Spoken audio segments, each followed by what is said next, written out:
Welcome in, everybody. You're at Vernes Junk. Tonight's live stream is going to be a YouTube roundtable where you are able to ask questions to three amazing content creators that have knowledge on YouTube. Some of us may be a little bit more knowledgeable than the other. So what I don't know, the other two may know. Oops, sorry, and vice versa. So I'm going to play a commercial.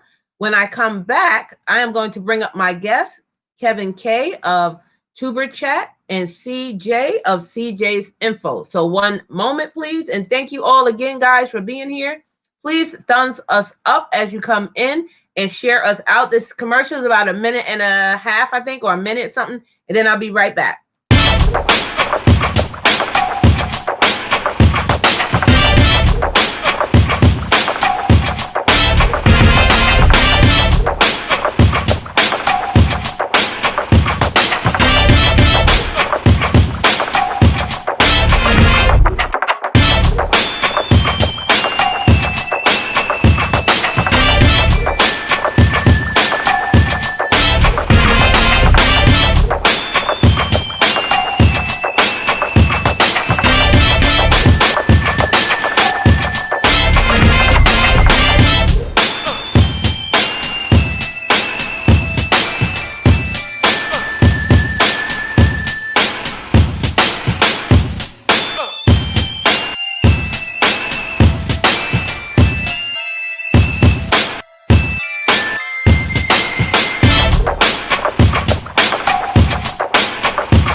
All right, guys, welcome in. You're here with your YT cheerleader. Woo!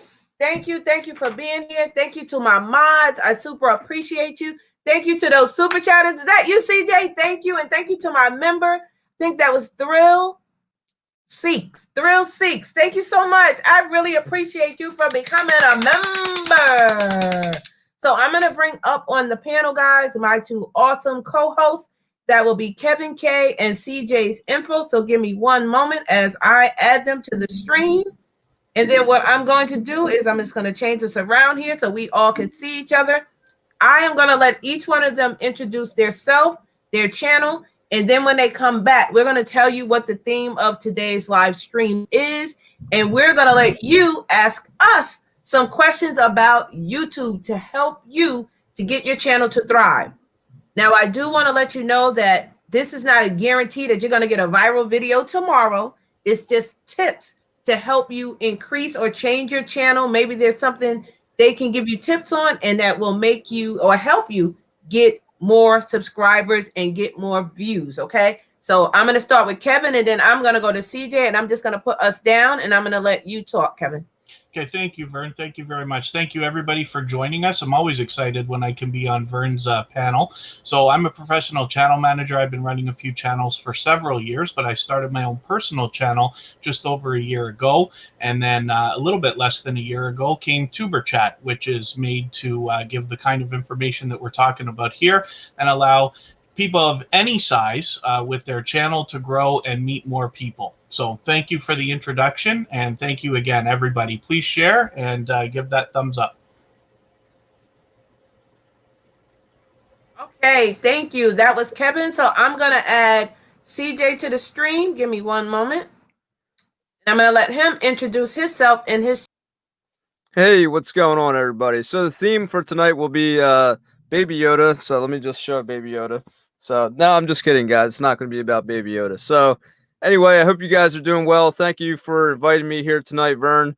And with Tuber Chat. Kevin, so my name is CJ, my channel CJ's Infotech, and I teach creators, content creators, how to use YouTube, the ins and outs of YouTube, the latest, news that is out there. I'm always seeking the latest news. I love helping people on YouTube, helping your YouTube channel grow, helping you learn the basics. And a lot of people who start their channels just don't know the basics. They start off on the wrong foot, just like I did. So, I'm here to help you walk you through the basics before you try to get more advanced.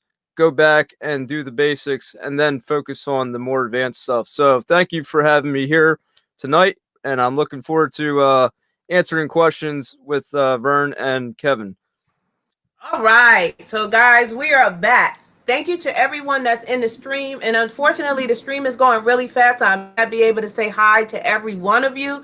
If I do not say hi to you, please forgive me. But my mods will be greeting you and welcome you in. Hey, Kristen, that is my girl. I made you a mod, Kristen, just in case.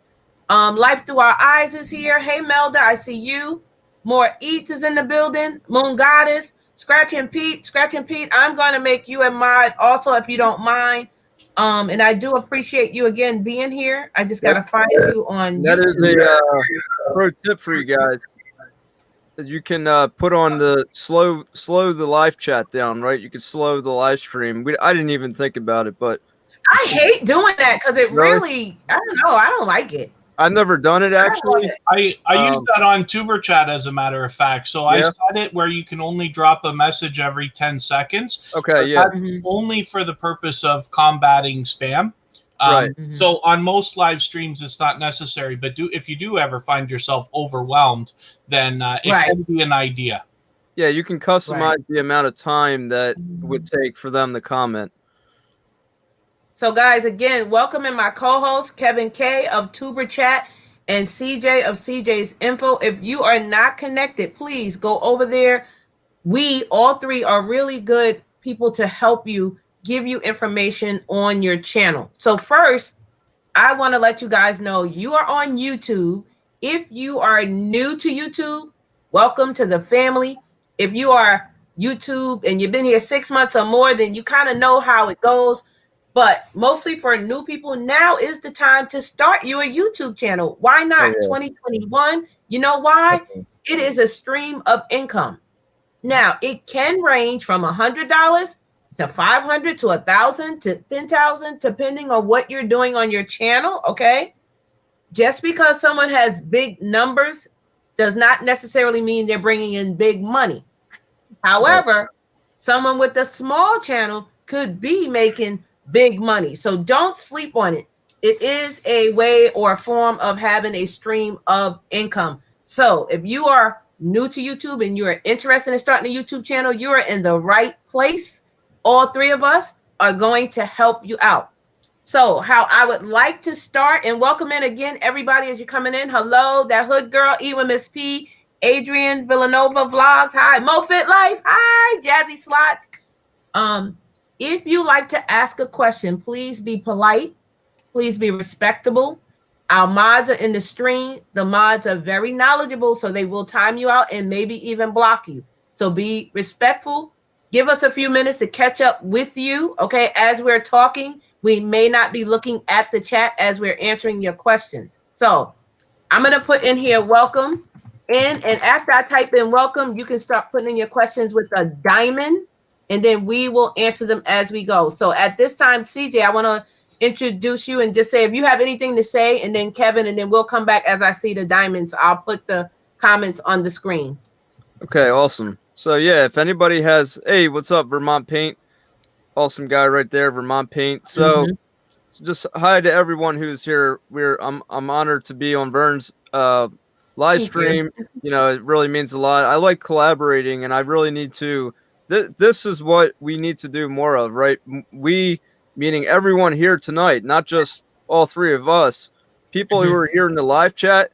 This is where you will grow on YouTube. When you collaborate with other people within your niche, understand that you want to be within your niche. If you're collaborating with people that are not doing the same thing that you're doing, that can kind of harm your channel, right? So you want to stay within the same realm people that are doing the same thing. So how do you do it? You go and ask somebody, look at their social media, message them, hey, I see we're doing similar things. You know, Vern contacted me, and then automatically all of a sudden this live stream appeared. I don't even know how I got here.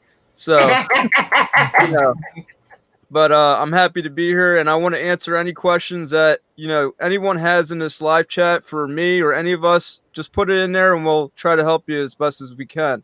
Yeah. And Kevin? CJ makes a great point, because collaborating, it's the same reason why Elton John and Lady Gaga will sing a song together. It's to expose themselves to each other's audiences, and then find people that they may not otherwise have been connected to. And, you know, we all have channels where people are able to benefit from knowledge that is shared. So while we're going to do our best to answer questions, what I like to say all the time, and especially Tuber Chat, is I love when it's a place that we can have new ideas. I learn from creators of all sizes every single day, and the more information that we share, the better decisions we can all make for all of our channels. Yep. And what I want to say is, as you're coming in and say, okay, I'm on YouTube, it's easy. All I have to do is make a video and drop it in there and go. I'm just going to be honest. That is not actually true. Okay. You have to put the work into your channel if you want it to thrive, grow, as you guys know. Okay. So you're a new content creator. Yes, you must upload a video, but are you uploading it in an editing application? Are you adding little words? Do you have an intro? Are you checking your lighting? Are you checking your sound? Like these little things that you would think, oh, no, that doesn't matter. It does matter, because some people may look at your video and be like, that video is too dark. Oh, I can't hear them. I'm not going to watch it. People want instant gratification.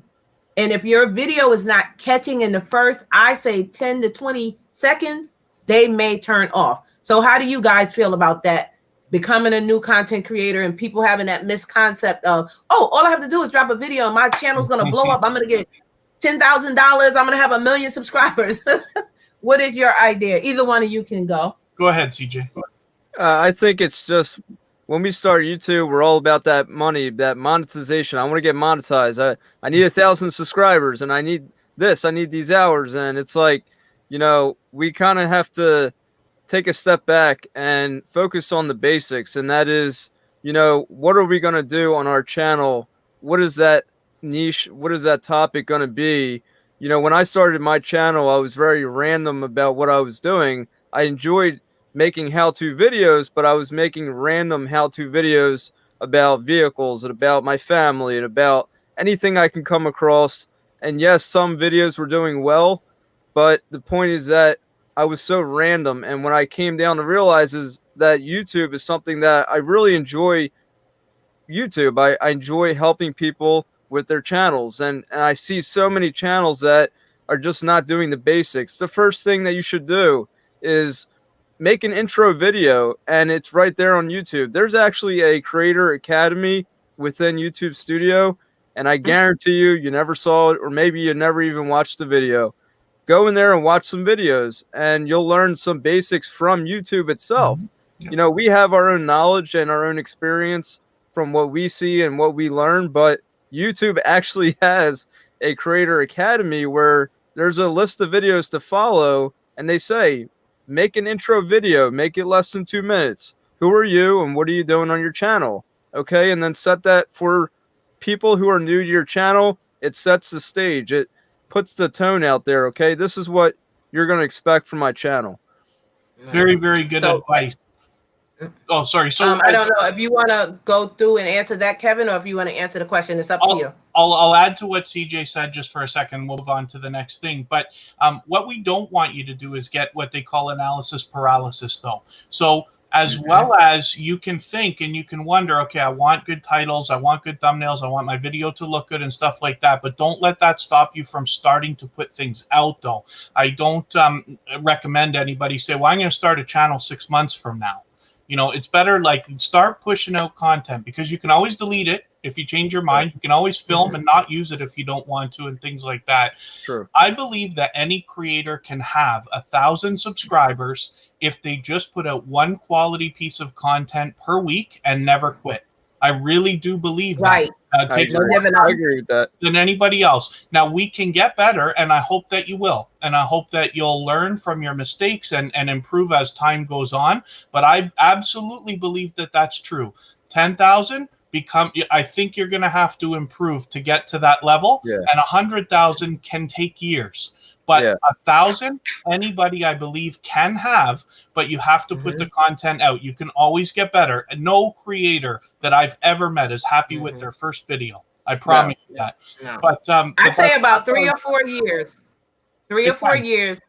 If you are constantly creating, you could make your 100,000 in my estimation from what I've been seeing from other channels. So It's there's possible. a question on the screen if anyone wants to take it. Go ahead again, CJ, if you want. So would it be wrong? I guess she's saying if she renames her channel and her new banner and intro, I mean, am I thinking too hard about it?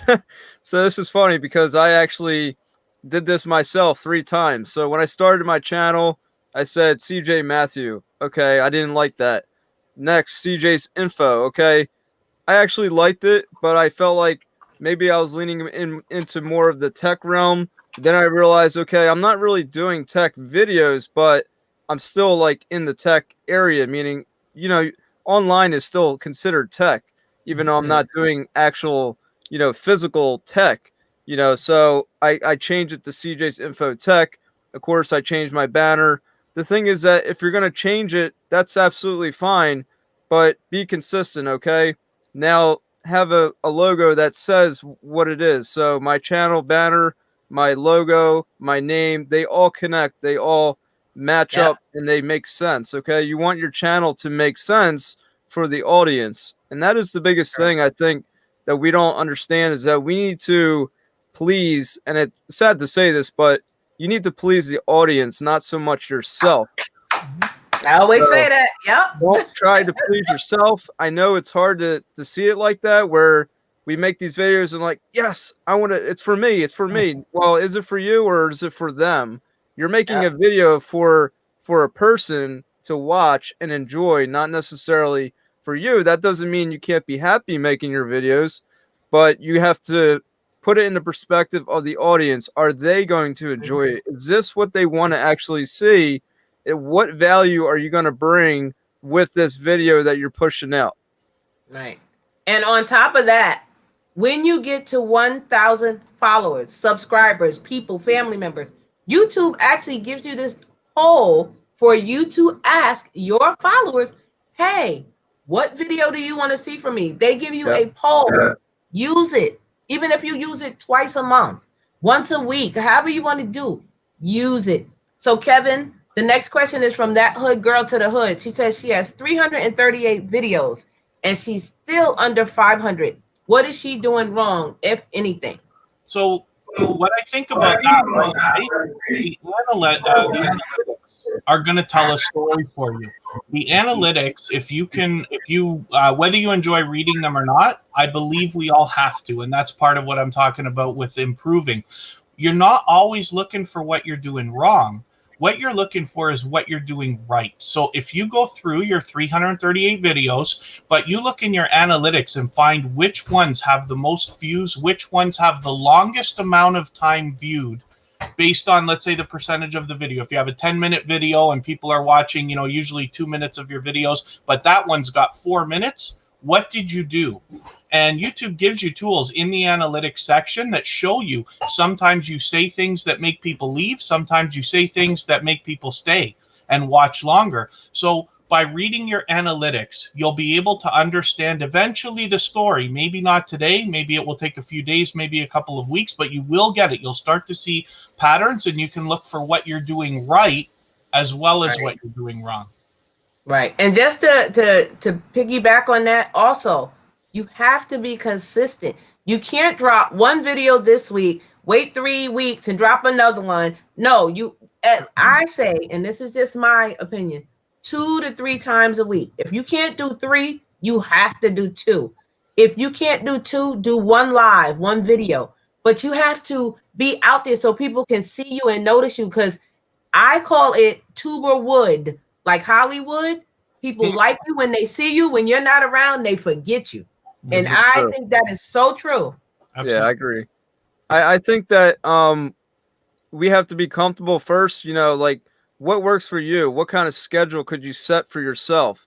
You know, can you do one video a week? I mean, realistically, you should try one video a week.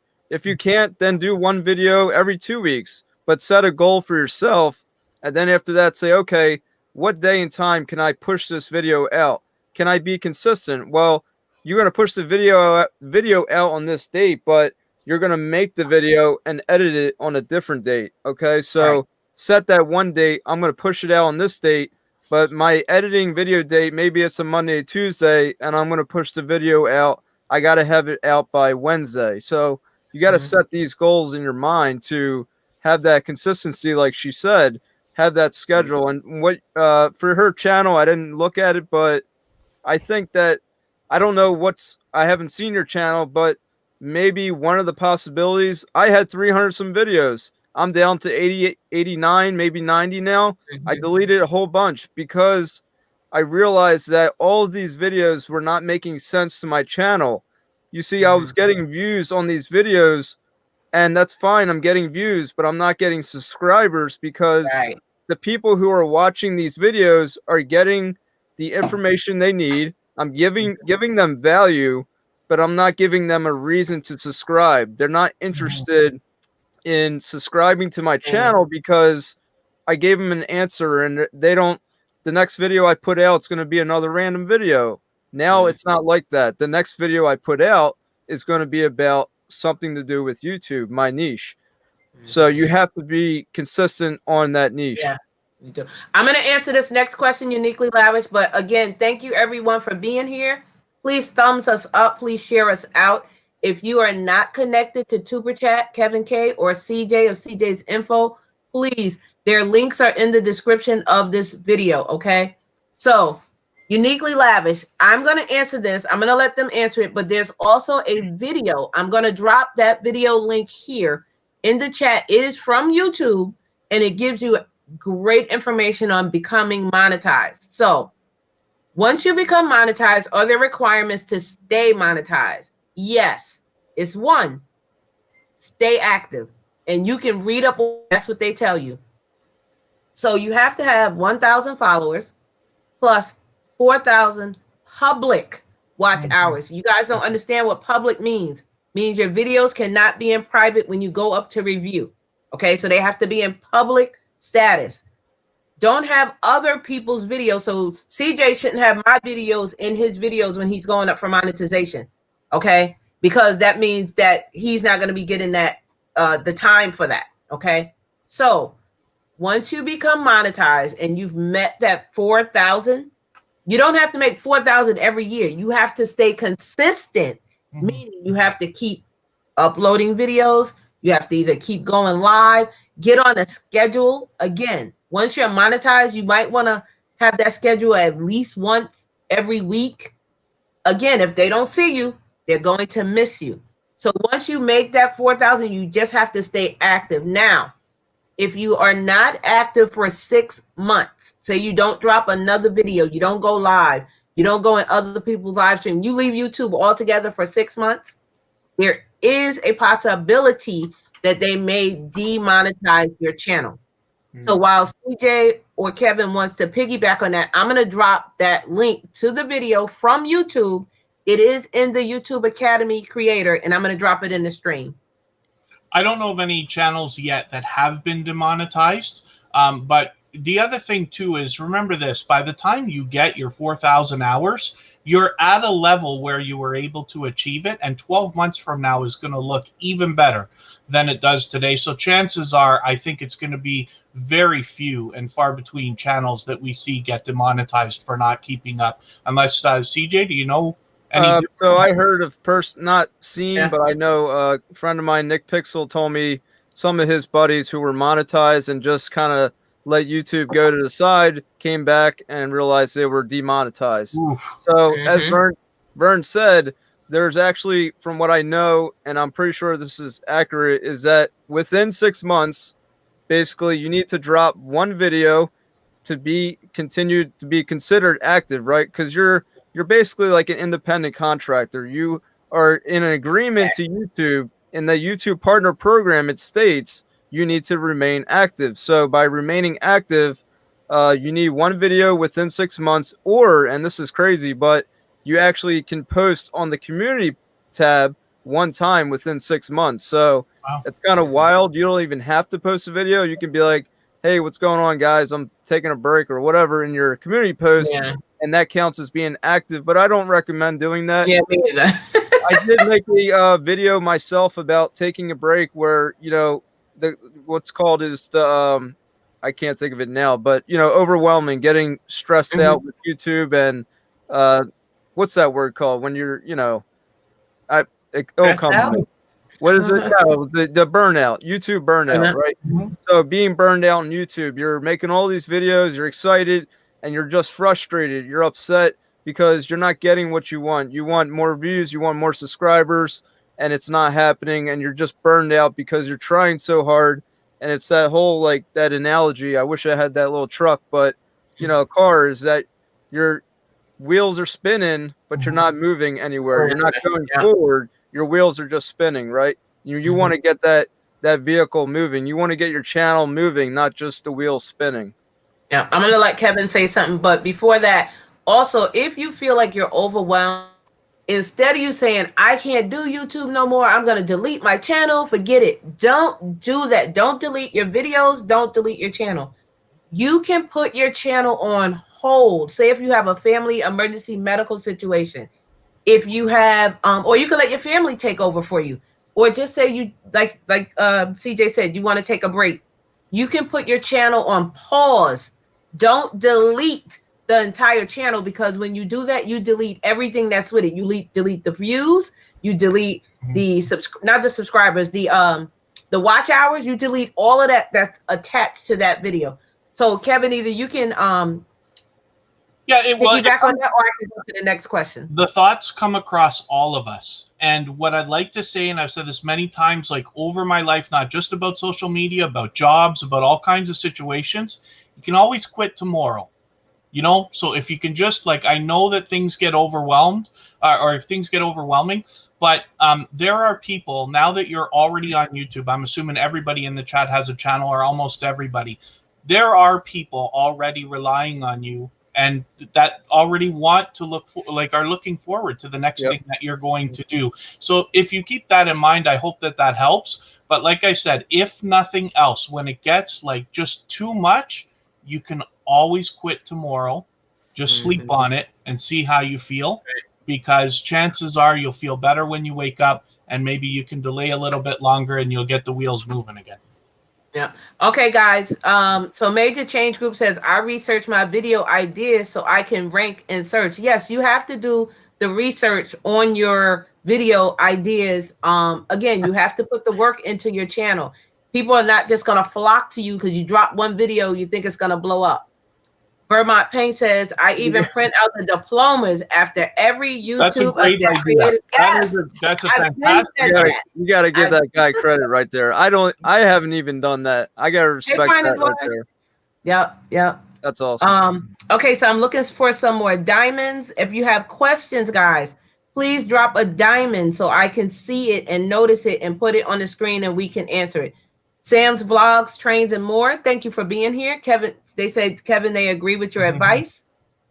Major Change said, I would focus on content and hours more than subscribers. Yeah. The subs come anyway. You have to do both. Yeah. The subscribers come eventually. I should say hi to my love, Kristen Welton. I didn't officially say hi to her yet. Okay. Go ahead. You can say hi. I just dare to be different. I always have been. Okay, guys, I'm waiting to see the diamonds. I agree with focus on audience, what you are top videos in 28 days. Okay, I'm going to have the guys speak on this while I look for the questions. Your analytics. Your analytics is very important. I understand some people may not understand it. Go in there, read it for one day. Just glance over it. Look at it. Maybe something to click. It tells you about your page and how well you're doing. Like, I can't see CJ's. I can't see Kevin's analytics, but they can see their own.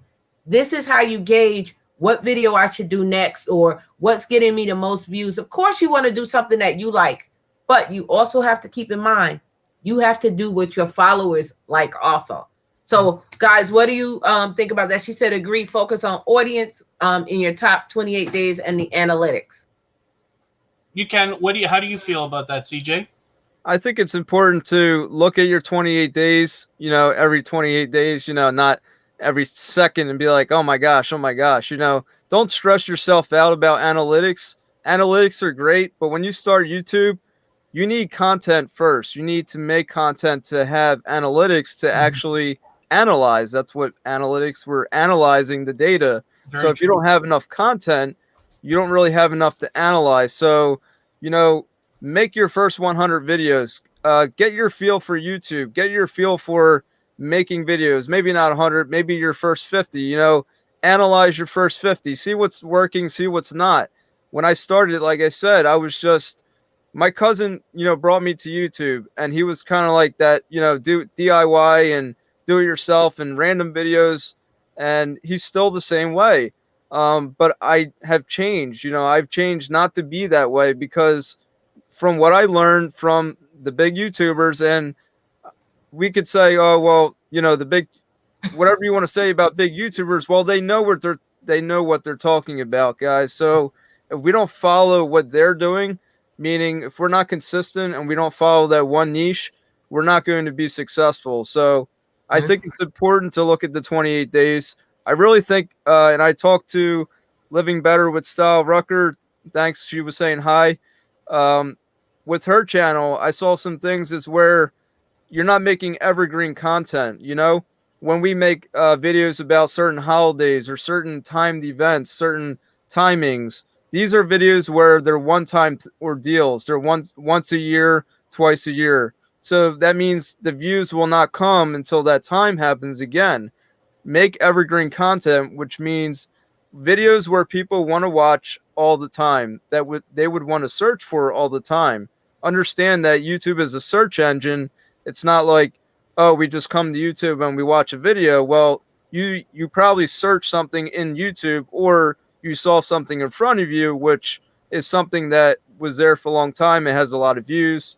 So I like what CJ said about, you know, planning 100 videos or even 50 videos, right? So forgive me for the self-promotion, but when I started, I decided not to quit before I started. And hopefully everybody here has that in mind. The idea is we're not starting YouTube channels for today or for this year or for next year. This is what we're doing forever now. And then, you know, things may change. We don't know what 10 or 15 years is going to look like down the road. But my hope is that you're thinking about doing this forever. So you're already guaranteed to go way past 100 videos anyway, even if it seems overwhelming right now. If you've just started out or you don't have 50 yet, how can you think about 100? But I'll show you an example. So Tuber Chat is my second channel. But for those of you who know that already, when you see the numbers from episode number 1, I named them 001, which means I already planned on doing 1,000 episodes before I did the first one. But I did that to set an example, knowing that people would be looking at that channel, and someday I'd be having this conversation and explaining to everybody. The idea is you can do 100 videos and then see how you feel. Maybe you want to go in another direction. Maybe it's time to break off into a second channel, which I hope you do if that's what you would like. There's a lot of opportunity out there. And I just love that CJ touched on that, because it shows that we're thinking along the same lines, right? Yeah. And I'll say this, YouTube tells you to be creative, meaning don't copy off someone else. However, if you are in the same niche, like CJ and Kevin and I, we may happen to do the same video. Maybe we're talking about YouTube updates, and maybe all three of us are doing a video on YouTube. That will happen. But you just don't copy everything CJ's doing, all his moves, his words, his, yeah, I'm a cheerleader. You're not going to copy everything. You're going to stay to your own self. Okay? Be yourself. Because if you're fake and phony on screen, it will come across and people will see that. Okay. Hey, Corbin's Life, thank you for becoming a member. Thank you so much. I mean, I think if you're in a certain niche and whatever it is, cooking and whatever you have, whatever you're doing, and you see something you like, well, what perspective can you bring to that video that maybe that channel, that person didn't say in that video? Can you bring a different perspective in the video that will maybe open the eyes for the audience to see? You know, can you make it better with a different perspective? Not, oh, let me show them how to cook an egg, you know, or take the egg whites with the bottle, you know, blah, blah, blah. So, you know, try not to do the same things that are always out there, because a lot of these things are also competitive, right? So even within our niche, YouTube is a very competitive, you know, Nick Nimmin, D Nimmin, you have all these big YouTubers, and we are competing with them in a sense. Even though, you know, we're smaller, we are still competing with them. So, you know, I don't go to their channels and try to compare them. Right. You know, what I find, and when I find something new, like, I want to put it out there as fast as I can. That's what I like to do, you know?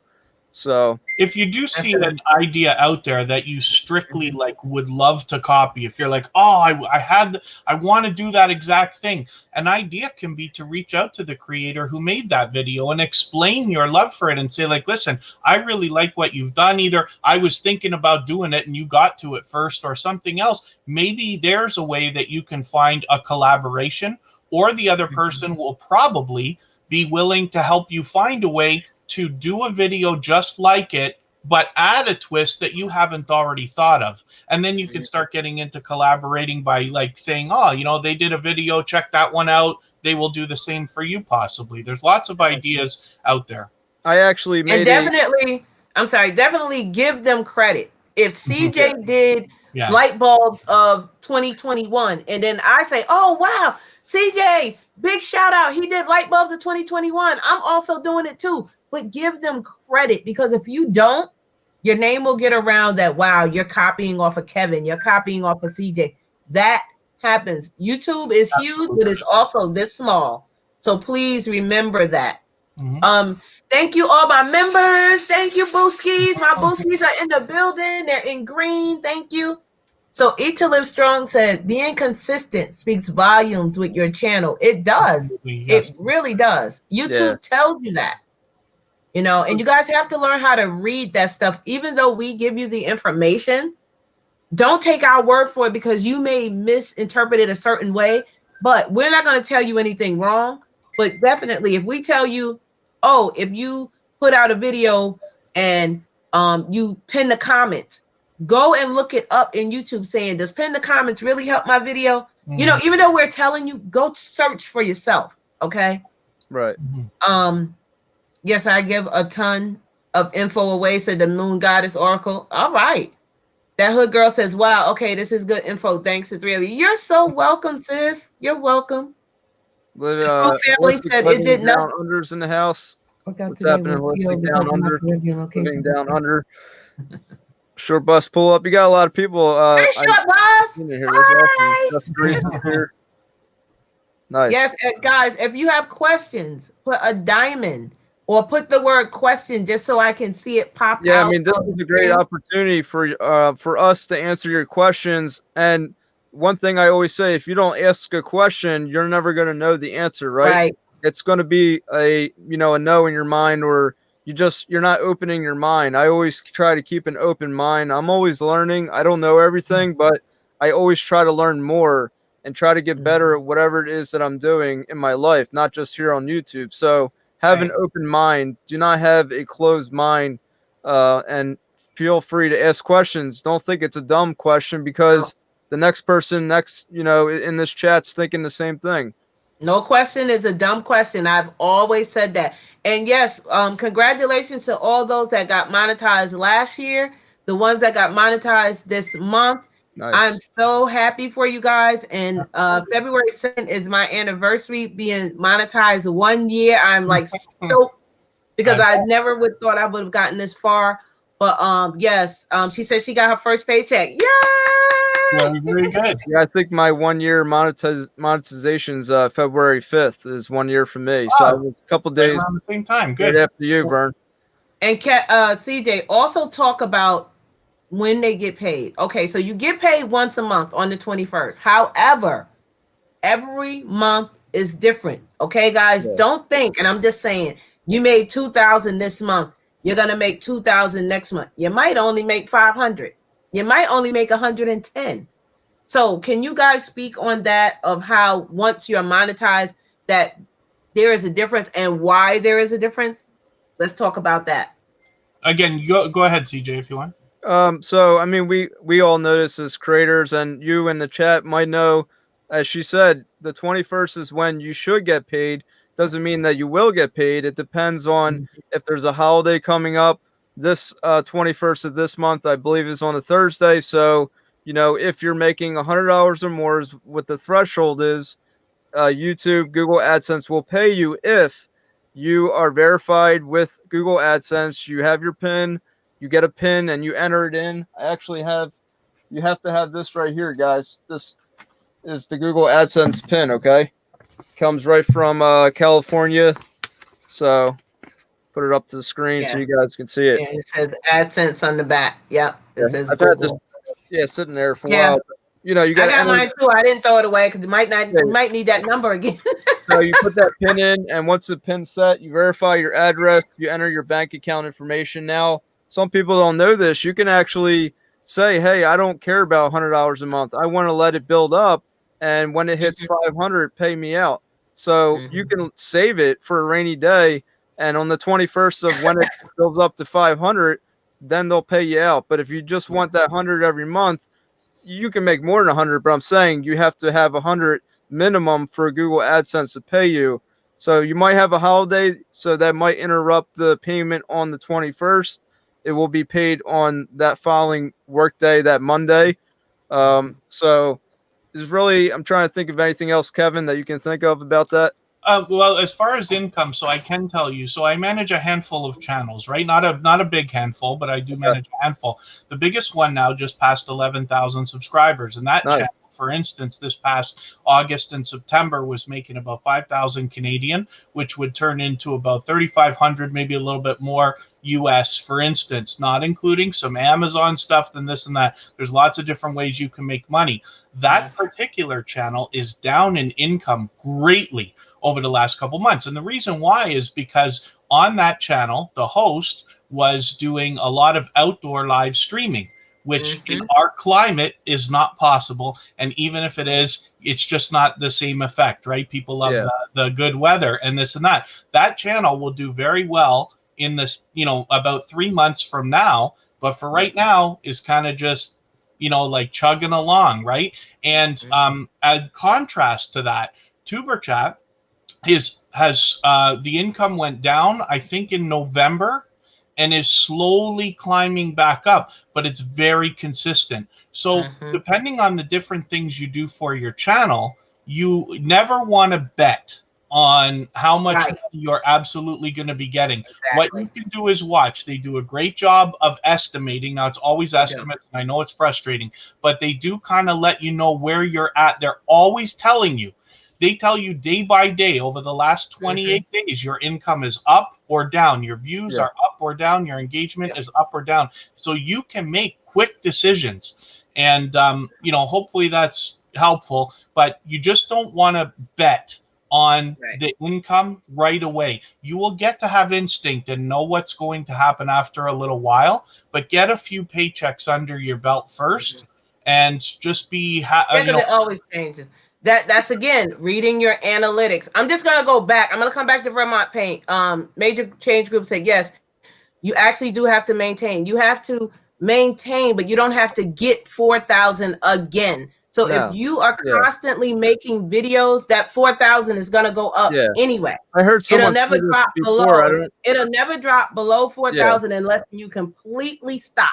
Right. Or nobody ever watches your videos. Who said this or what's going on? But I heard this before, someone saying that what she's saying, and it's not true that you have to have 4,000. You always have. That's not true. It's just you need it that one time. Once you're monetized, you can have 1 hour of watch time. It doesn't matter how many hours you need to produce a video within 6 months to stay active. That's all it really comes down to. I'm gonna drop the video again, and it's from YouTube, and you guys can watch it. It's not long. I'm gonna drop it in the chat again. But while I'm doing that, Could you guys go to this question for Vermont Paint? It's on the screen, and I'm just gonna grab that video again. Do I also need to do edited videos other than shorts? So I'll, if you don't mind, I'll start. So yeah, my thing always is you have to make the right decisions for your channel, right? Now, some channels want to be live streamers and some channels want to do videos. Some don't want to do both. Now we have creators breaking off, starting channels just for shorts, and that can help too. So here's the thing. If you have a channel that can cater to videos and live streams and shorts, you get the best of all three worlds, because your channel, if we take shorts out of the equation just for a second and say you have live streams and you have videos, some people like live streams, some people like videos, and some of all of those people like both, but not all. So your channel always has the potential of having at least two audiences. Now with the addition of shorts, it's a possibility to have even three. Some people will watch all, some people will not. So you have to make the right decision for your channel based on instinct. Just trust your gut when it comes to this, but don't be afraid to experiment. So if you want, put out a couple of videos, and if you don't like them, you can hide them, you can take them back, you can start a second channel. Same goes for shorts. I started out with shorts after Vern and I were talking about this a couple of months ago. I put a few out, saw the smallest bit of growth, and then I decided to unlist them all because I don't want that for my personal channel. That's just a decision that I made. You have to make the right decision for your own channel. But again, please don't be afraid to experiment, because you might be losing out on opportunity by not providing videos when 2/3 of your live stream viewers might want to see them. And I do want to say, speaking of shorts, be careful when you're doing those. Don't just do a short because you want to drop a video today and it has nothing to do with your channel. And if your channel is about cooking, but you start making video shorts about cats, that has nothing to do with your channel. The shorts should be connected to what your channel is about, okay? Because if your channel starts to become a bunch of shorts, you don't get any watch hours for those anyway. So keep that in mind too. Because they're so short, you do not accumulate watch hours. Yes, you can have 1,500 views. You can have 5,000 views. You didn't get not 1 hour of watch time on that, okay? So that's very important for you guys to remember that. I'm looking to see it. Any more questions, please? Looks like holistic living down under. Well, let's go with Thrill Seeks has a question. She didn't put a diamond, but she has a long. I'd like to answer her question after we hit Thrill Seeks. Not this one, right? This one was, I know channel was demonetized, or is it further down? Thrill Seeks, that's another one. Further, he said what apps, or he or she said what apps, which is best to use for every single video to get the best results. What's the timestamp on it? Can you see it? It says 9:45. Okay, let me go down. And then after that is Holistic's long one that I like to answer. Okay. Go right ahead. I'm finding it now. This one? Yeah, that's you guys. We can hit. You can talk about that. Okay, wait a minute, TJ. Thank you again to everyone that's in here. If I missed you coming in, please forgive us. We just wanted to make sure we were commenting and speaking to everyone. I see B&B Reviews is here. Thank you for being here. I see Blacklight Records, Holistic Living Down Under, Heaven Sent. Again, thank you guys for coming in. And I'm going to let CJ answer this question on Thrill Seekers. And then you said Holistic. I see it. I think we need to understand what you're asking first, because it's a little bit confusing. I mean, you're saying the best results. Do you mean to get, are you asking what kind of video editing apps? Or are you saying, I think that's what you're saying. I'm not 100% certain. If I could take a guess, I would say it could be even a combination of video editing apps or things like TubeBuddy and vidIQ. Yeah, that's what I'm thinking. Yeah. So my personal opinion is you got to experiment with a couple, because you got to see what you like. When you talk to all your friends who run channels, you'll find lots of different apps being used by people. And if you ask them to tell you why, they're just going to be able to say, I love it. And, you know, it's not really, what's the difference between all of them? There's not that much difference that's going to make that much more help, except for what you are comfortable with. So experiment with a few. When you hear about something new, spend the time to like download a new app, have a look at it, or a website or whatever it is, and see what you think.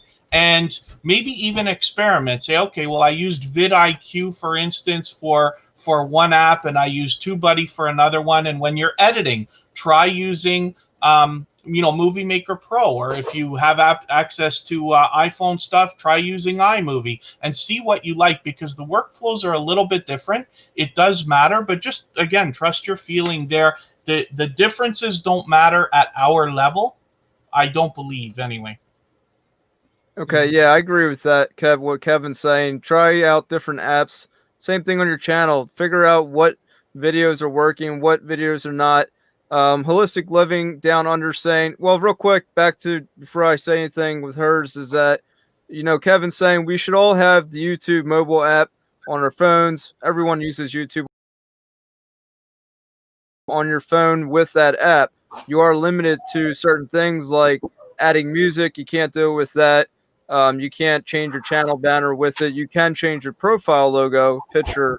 Download the YouTube Studio app. I highly recommend you download that, because you can comment back to you want to engage with your audience, your people who are commenting on your videos. You want to be able to comment as fast as you can whenever you see your comments, to let them know, okay, yeah, people appreciate it that you got back to them. Okay, so YouTube Studio mobile app, you can download that on your phone. It's on Android and iPhone. So there are two apps I really recommend, and TubeBuddy, I like that as well. So I also, before you go to holistic, Yeah. I also suggest you have two devices. You need to have a computer and you need to have a cell phone, because there are some things that you just cannot do on the cell phone when you're on YouTube. Yeah. You have to have a computer. Yeah, So it's if you not can get one, necessarily or a laptop or iPad Yeah. or something like that. having a laptop or a computer, a MacBook, whatever you want to have, is going to help your channel way better than just having your phone. I agree with that 100%. But you can manage a channel just on a phone, but understand it's going to be so hard. It's going to be that much harder. So Holistic Living Down Under, I've been watching her. I've seen her videos. Yeah, I like her. I love her videos. They're great quality, great thumbnails. And she's asking about the cooking. She was doing cooking for now, and now she's doing, traveling and coloring videos, which I've noticed. So if those videos are getting more views, then if that's what you feel like, if your heart is in that direction, that's fine. But you also, again, what I said, the audience. So are more people interested or enjoying those kinds of videos over your cooking? If that's the case, then go with that. So if you are going to switch to a different niche, like I did, so one way you can do this, meaning to make your channel a little better, is to remove the playlists that have cooking, right? So that it on your homepage. What I'm saying is, if you have any playlists about cooking, remove those so that they see only the new one that you want, the coloring. Whatever niche you have, you want that to be front and center on your homepage. I'm not saying go and delete all those videos. Just put whatever it is that you're doing now on the homepage of your channel, so you're kind of hiding the older ones, and let them know, okay, this is what I'm doing now. I'm not doing cooking anymore. I'm following this, and they'll see that. They'll see in the videos there's a difference. You get 10 channel sections to put on your channel, and you can move it up and down. So if I'm just saying, you had an older video for 2 months and you like, it only has 100 views. I wanted to get 300. Move it to the front and put it on the front of your homepage. It may help. Again, we're just giving you some tips. Not saying you're going to get a viral video tomorrow, but it may help. Another so Kevin. I just want to, add to that. So another thing to think about is happiness, because this becomes work. I promise you. Oh, if you haven't done many videos yet, you're in for more work than you thought when you started. But it can be fun, and we want it to be. That's, I'm sure we all wish that for each other, is to truly find happiness. Now, if you can break off into a second channel, and you can put out at least one piece of quality content on 2 different channels in 2 different niches, then by all means, I would suggest, think about it. The best advice that I find myself giving to people when they think about the question that we were asked, should I break into a new channel, is do 10 or 12 episodes of what you aspire to do for a new channel. This goes for everybody. put it on your main channel if you have a variety channel, if it makes sense for you, right? If your channel is niched, you want to do something else, start a second channel. But if you have a variety channel, as I do, I will put out a test of 10 episodes of something, see how I feel about it at that point, because you're never going to care about your first 10 videos anyway. I mean, to a point you will, but you get what I'm saying. When you have another 100, those first 10 will be the ones that matter the least, right? But that way you can experiment. You can even get your branding down. You can test a lot of graphics and make intros if you want and this and that until you're really happy, and then give a second channel a real shot with some power. That's what I recommend to people very often now. I think that the problem is that I agree with that, but I think a lot of people are scared because they work so hard to get monetized and they don't want to change and they don't want to start a new channel, and it becomes in their mind they're shutting down, right? They shut down that option, and I think it's a great option. Just try it out, okay? Put some videos of a different niche on a different channel, try it out, and you might see that you're more successful on that channel than even your own channel. That new channel might be exploding. You know, you just have to try it out. Like Kevin said, if you don't experiment, you're never going to know. You have to make videos and figure out what works for your channel. You know, it takes time to learn how to do things and how to get better with everything, and you can't learn if you don't experiment. Kevin, can you take that question there? What's shorts? It's the shorts you wear on your Imagine, yeah. So what we're talking about are specifically shorts, the word plural, videos, which is a new thing that YouTube added, and it was fresh at the beginning of November when Vern and I did another video and we were talking about this stuff, and I started experimenting afterwards. Shorts videos, the way that YouTube defines them, have to do with TikTok, because TikTok's future was uncertain for a while there. We thought that they might get restricted if nothing else. So YouTube went after the TikTok people, and the way they did that was come out with these shorts videos. They said they must be vertical, so you film you with your phone, basically. You can edit them, we found out afterwards, but they must be 60 seconds or less, and you must use the hashtag shorts. I don't know the truth about whether they have to be only in the title or the description, because I always put them in both. And every one that I did about 10 or 15 of them. Every one hit the shelf. What happens is, for anybody on a mobile phone, whether it's Android or iOS, YouTube gives a special section to the front page where those videos can be found, so that if somebody is watching your shorts videos on a phone, they can flip through them really quick, just like Instagram or TikTok. So that's a brief, what they are. And then this is something a lot of creators are experimenting with. Yeah, it can help get you a lot of views if that's what you want. I'm just saying, for me, because I feel, quote unquote, I'm an established channel, I feel it's not doing a whole lot. I mean, some people say they like it, and I'll do another one, but it's not important for me to my channel. But for some people it is. It blows them up. It gets them acknowledged. And that's just like for those videos where the reaction videos. I don't love them. I don't really watch them, but it does help somebody go really quickly and get a lot of subscribers. However, their channel is not really content, because they're just taking another video and just collaborating on it. So you have to choose what's right for you. If you want more followers, then have at it. If you want people to know you, like Kevin, myself, and CJ, and people come to your channel and they know you, that's different. So comments. I think that Uniquely Lavish mentioned something at 9:53, and they said, are you sure that shorts don't count towards watch hours? Because in their analytics, they see watch time in minutes beside their shorts. So unless anything has changed, here's what happens. They do not count towards your public watch hours for monetization.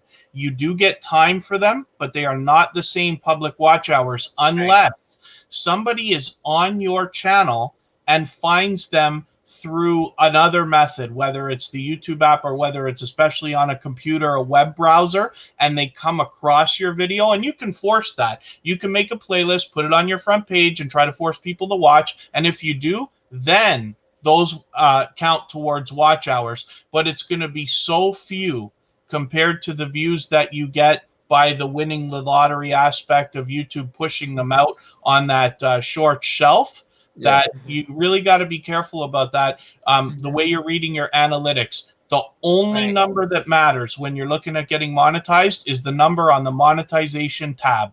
All other numbers don't matter. It's very confusing. It's going to drive you bananas. I'm gonna have CJ touch on that because we talked on that about the shorts and the short shelf, and then I'm gonna come back to old school Patricia and I'll answer that about the comments. Go ahead, CJ. There's like so much to speak about shorts, and it's a shame because I feel like, I mean, I actually read about this. A channel created shorts, and all he did was shorts, right? So he thought that he was going to get monetized by making YouTube short videos. So that's all he did. And he saw his number said 4,000 or whatever, more than 4,000 hours, and he's asking YouTube why he's not monetized. Well, it's because they're YouTube shorts. So we have to understand there are differences, right? The difference is that there's this player. It's called a shorts player, and it makes it look like a long, like he said, Kevin said, it's a long format landscape mode, this way, and that is where the watch hours do not count. The watch hours count when it's watched, like Kevin said, in a normal format. So Vern and I, we have our shorts in a playlist on our channel because not necessarily for the watch hours for us, but it's for the AdSense. We know that when someone comes to our channel and clicks on it, we have ads playing on them because we're monetized. Okay, so if you're not monetized, you can get the public watch hours in that manner, but if you add the shorts player to your channel, that is where it does not count. It's on that player, and we need to understand it. It's that player that no ads will play, whether you're monetized or not, no ads. You won't see them on the YouTube shorts, and I know it's confusing, guys, but there's a short shelf for YouTube itself, and then there's a short shelf for your own channel. So there's actually two different short shelves. You can add your own to your channel, or you can watch them on the actual YouTube short shelf. And the ones on there are going to be like ones that have like so many views. You're just going to notice there's like so many views. So are your shorts going to make it there? Probably not. I don't know, how it rotates. But it's like a lottery. Yeah, like a lottery. So it seems to be. We have a channel. RNA Legacy went through, I don't even know how many subscribers they have because I haven't looked this week, but they went like to 25,000 subscribers or something just because of their shorts. But that's the only story we have to tell. So if you're thinking about experimenting with them, then absolutely experiment with them. Right. Myself personally, I think you should experiment. I unlisted them. The downside is also, guys, that you can't customize a thumbnail for that shorts player. That skinny long, something's going to appear, and you just don't have a choice. So it's kind of annoying. I think shorts it's cool, but you got to understand how it works first, and then test it out. See if you want to do it. I've made like 4 now. Some did okay, some have not, and I might just like do one every week. Not, I do 2 videos a week, so maybe 1 short, 1 long format, and just test it out that way. To see it, One good idea is to actually, what I learned is actually use your short video to direct them to another long format. Don't just make a short because you want to make a short video. Direct them to another video, and I've tried that, and that kind of seems to work as well. Old school Patricia said, I respond to my comments. Yes, so quote unquote, being a YouTuber that is newer to YouTube, I'm not going to say small because I don't like to say that, but if you're not monetized, let's put it like that, it's good to respond to your comments because your followers will know that you are paying attention. However, once you start to get monetized, once you start to get over 2,000, 3,000, 4,000, you may not be able to respond to every comment you get, okay? I noticed that YouTube even gives me a comment sometimes that somebody did a month ago, and I'm like, how is this just showing up? So it's all different. So it's good to respond to comments, though. I do like to do that.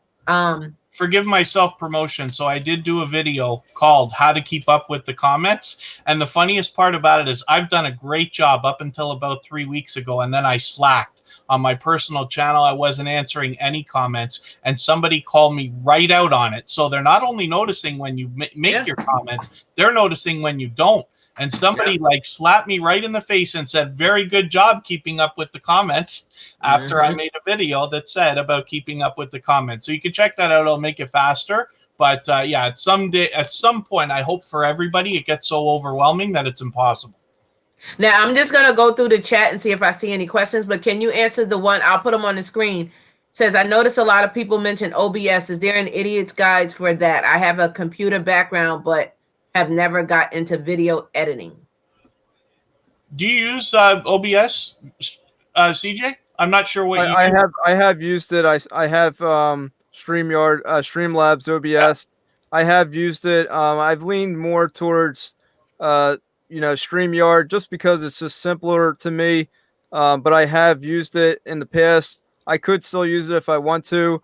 You just have to understand how it works.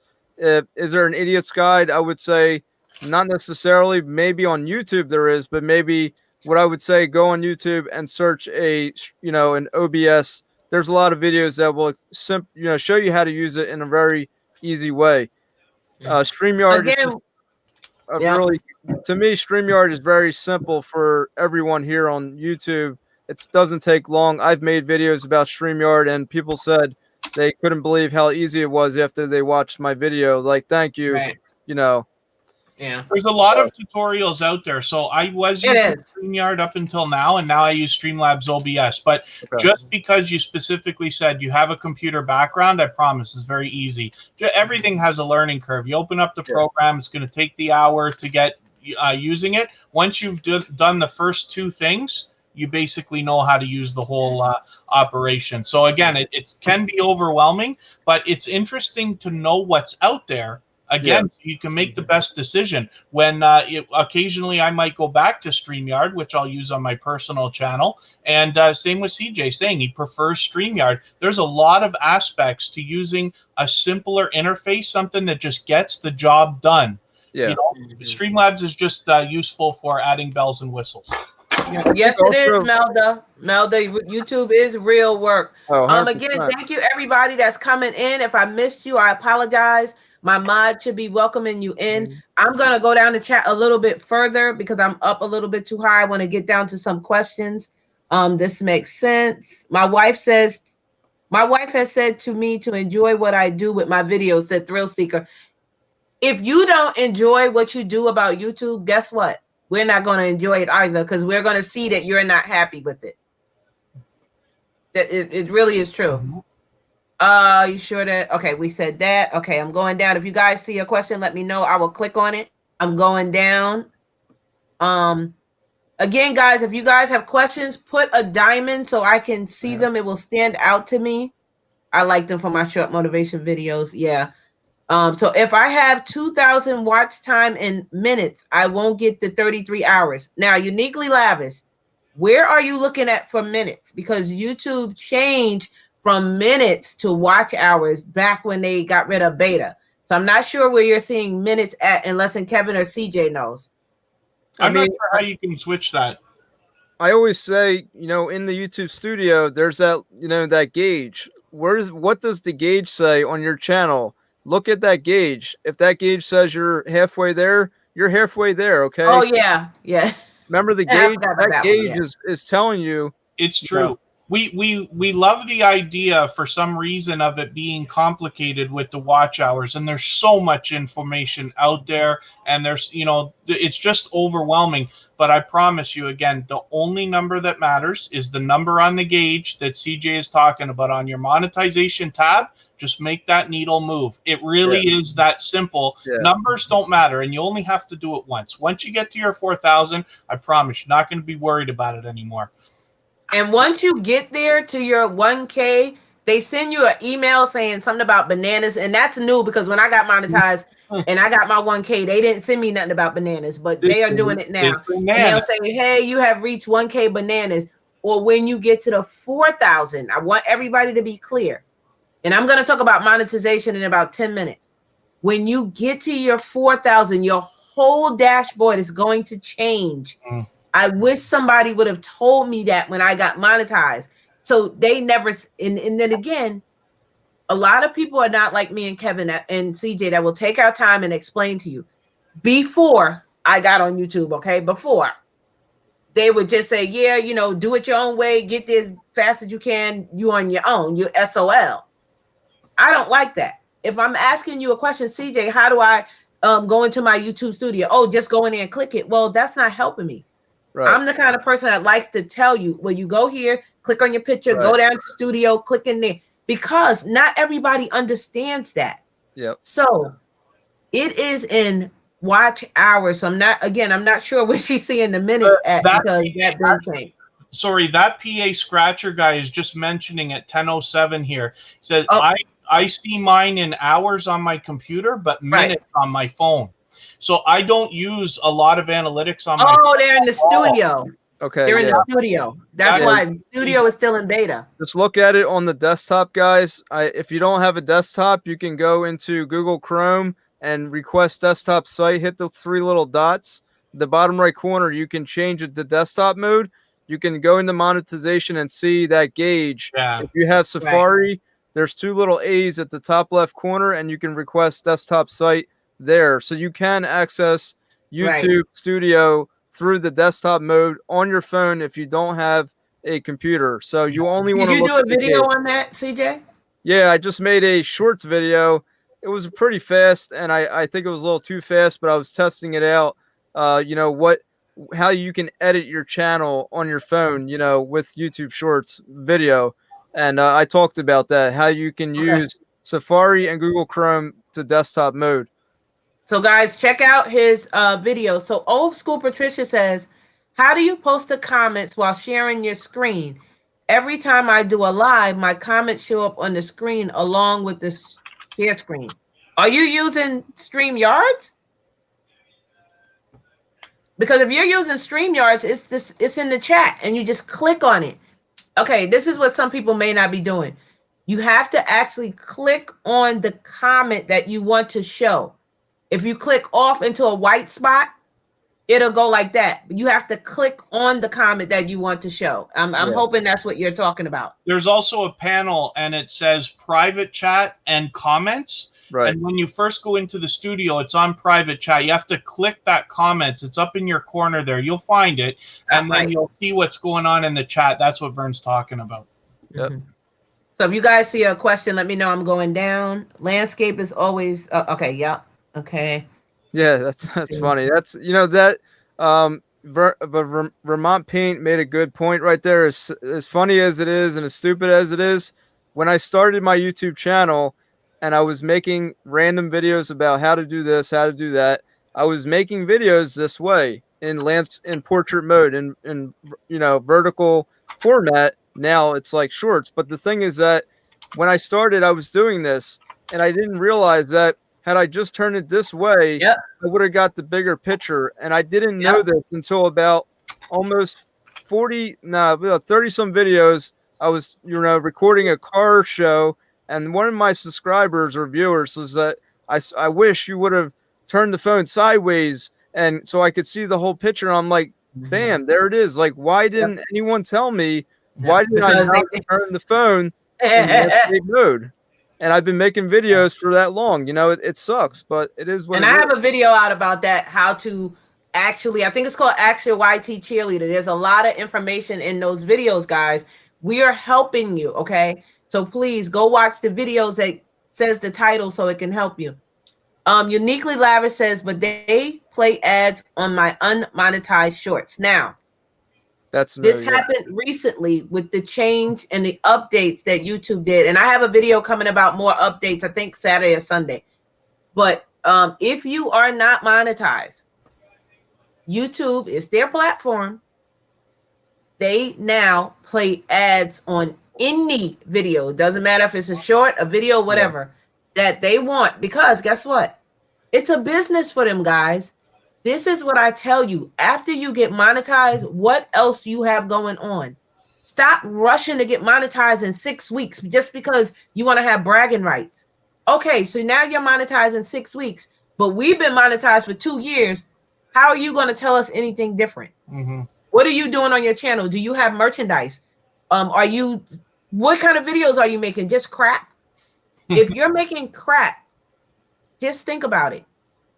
A big company is not going to put an ad on your video if a silent stream looking at a wall. Would you? I wouldn't. So once you get monetized, have something else to fall back on after you're monetized. You're not going to make $10,000 on Google Ads. I'm telling you that. It comes from a variety of other things. You have to do affiliate marketing. You have to do Amazon. You have to have memberships. You have to get super chats. You have to make $100 threshold. So don't think, oh, I got monetized in 6 weeks. My first check is going to be $10,000. No, it's not. And the biggest thing with that is even if you get monetized, you now have to get those videos to get views so that you can get that ad money. It's not like, oh, you got monetized and now all of my videos are going to get money because they had. No, you start over from scratch when you got monetized. Now your videos, and by the way, you got to turn the ads on. If you don't turn the ads on, that you actually have to turn them on. You might not even have it on. So go in the studio. We're getting ready to go over monetization in 1 minute. But yes, all right, cool. Once you get monetized, and like CJ said, once you get monetized, like you have to be more. Are you a brand? Do you even guys know if you change your channel to a brand channel after you monetize, you lose all your comments? Do you even know that? Like, there's things you need to know and read up on. I don't want to do that. Yeah. Yeah. See, I was a brand before I got monetized, so I didn't lose anything. Eden's World super chat, $5. Hey, can't stay, but wanted to let you know. Thank you, Edna. I was here. Thank you. I love you. Edna's World. I'm sorry. Edna's my World. video that's coming out on VMAX Show. Edna, you are in it. I'm gonna hit you up, sis. I gotta ask you something. So let's see. If you guys see any questions, let me know. I'm coming to learn. Vlogs has one coming up at 10:09. Who is it? Adrian Villanueva Vlogs at 10:09. Okay, I'm going down there now. I'm at 10:05. I just want to make sure I'm not missing anything. Hey, Shawana, how are you? 6 months is an inactivity, not hours after you're monetized. Right. Oh yeah, I'm not gonna tell you guys anything that I don't know. If I don't know, I'm gonna tell you I don't know. Okay, I think I went past it. Okay, 10:09. Okay, 10:08. You said Villanova? Yeah, Adrian Villanueva Vlogs. Okay, this one? Yep. Okay. I mean, you can answer it, Kevin. It's a good question. I mean, it's really, I think it's interesting how, we can look at, someone who's making music and, dresses a certain way and does a certain thing. I think with that question or what she's saying, I really think it comes down to the niche. So certain niches, it's kind of like, think of Mr. Beast. Mr. Beast, he's giving out this money and does whatever the heck he wants to do because he can do that. Can you do that? Are you willing to do that? Not saying Mr. Beast, but whatever it is that you see that other people are doing, can you actually do that, right? How are they able to do what they're doing? One of the things as well is, forgive me for stealing a line from the Facebook movie, but the internet is written in ink. You can't take it back. So that's a deep one, Kevin. I like that. if you decide to go down a road, you may not be able to come back from that road. So if you don't have any aspiration of ever running for office or ever being in a position of true influence, then by all means, but there are some things that people choose not to do, based on what they want. And you can get there faster, and it depends on what you want and what you're, like CJ said, like what you're willing to do to get it. It is heartbreaking to me to see some of the people in the world that have so much talent and could have done something a lot more strong and solid, but chose the easy route. Yeah. And, you know, the money comes, but again, It's route. It's not route. I think honestly, like any three of us here right now could easily start making videos about some crazy nonsense, and people would watch them because that's what they want to watch, the crazy nonsense in the world. But, you know, that's not me. That's not my personality. I don't, you know, I wasn't raised that way, and it's just not me. You know, I served in the military. I was in the Marines, and even to this day, I still hold myself a certain way. Do I want my family and friends to see me as this crazy nonsense guy on YouTube doing crazy, ridiculous things, or, you know, doing what I'm doing now, sharing knowledge, helping people out, because that's what I love to do. And not just on YouTube, I love helping people in the world, you know, whatever I can do.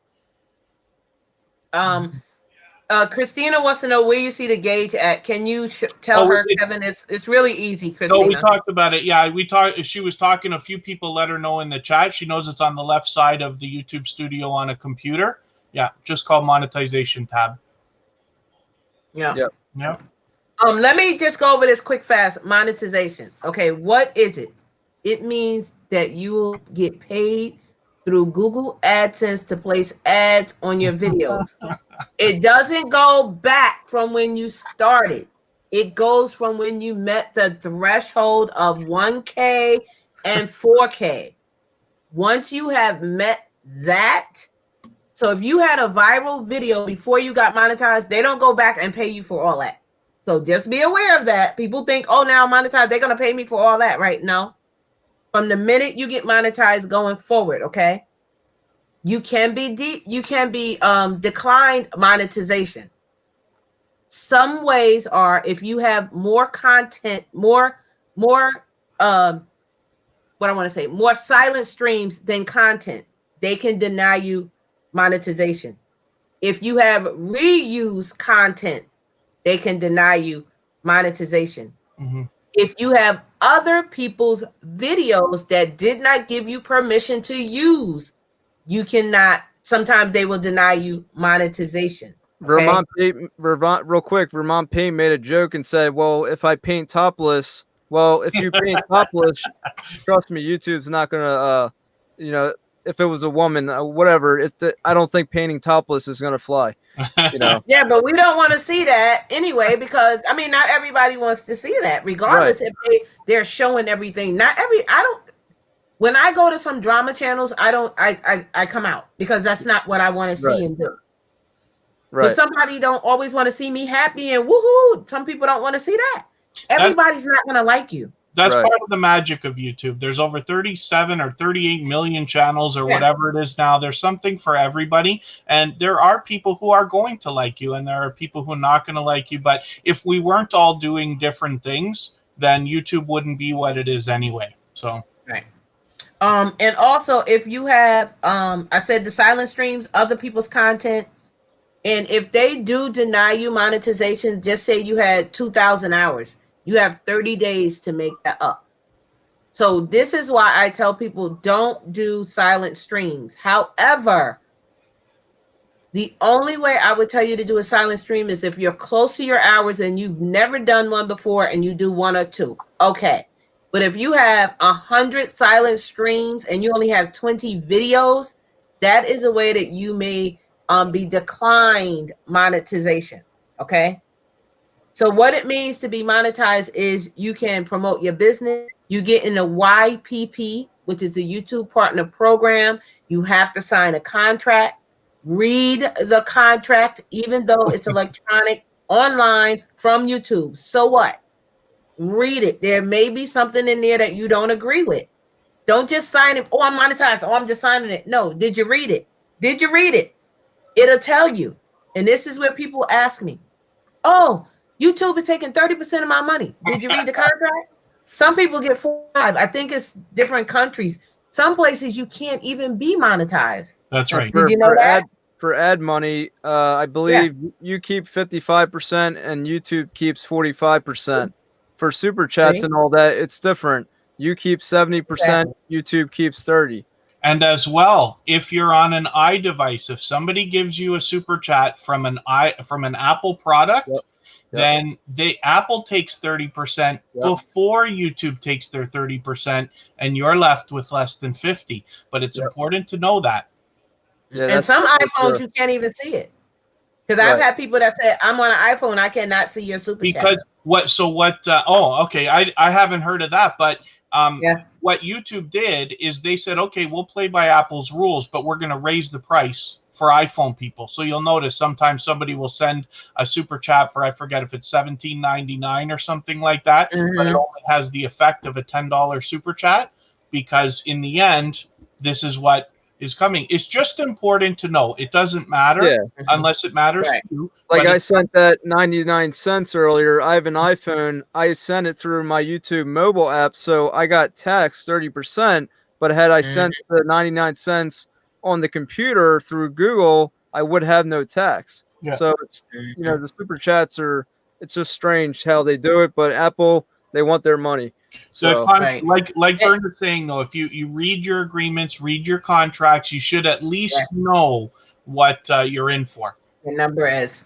Yeah. And like CJ said, on that, to piggyback on what CJ said, with the ads, if you are on a third party like StreamYard, you have to, or if you schedule your video, you can go live. But whichever way you go live on StreamYard, you have to go back to the YouTube studio and click the on button for your ads to show.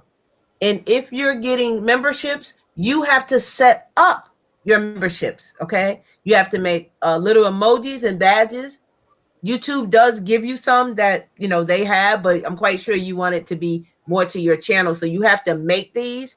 You have to make them and put them in this little tiny square about this big. You have to pick your level that you want. And again, read your contract, because they tell you if you make a level at $10, $15, and $20, you can't go back and say, oh, I want to make a level at $1. It tells you can only go up. You can't go down. So be aware when you're making your memberships, be aware that is that the level that you really, really want to start with. Okay. Again, read everything. It's me, Christina has something very good here at 10:20. What time? 10:23. Okay. Yeah. Okay. And then when it comes to memberships, please, we're talking about it now. If you're not monetized yet, it's time already to start thinking about what you might offer with memberships, because if any one of the three of us wanted to change a membership, we have to cancel every member that's hooked up on that level to reset it. So it's a very big deal, Yeah, if you're changing pricing, that's going to affect your members. They might have to pay more, or they might, lose out on a level, whatever it is. But if you're just changing wording around, it's not really going to affect anything with the pricing. It's me, Christina. Sorry, Vern. If you can go back to that, I just wanted to address something for a quick second. This one?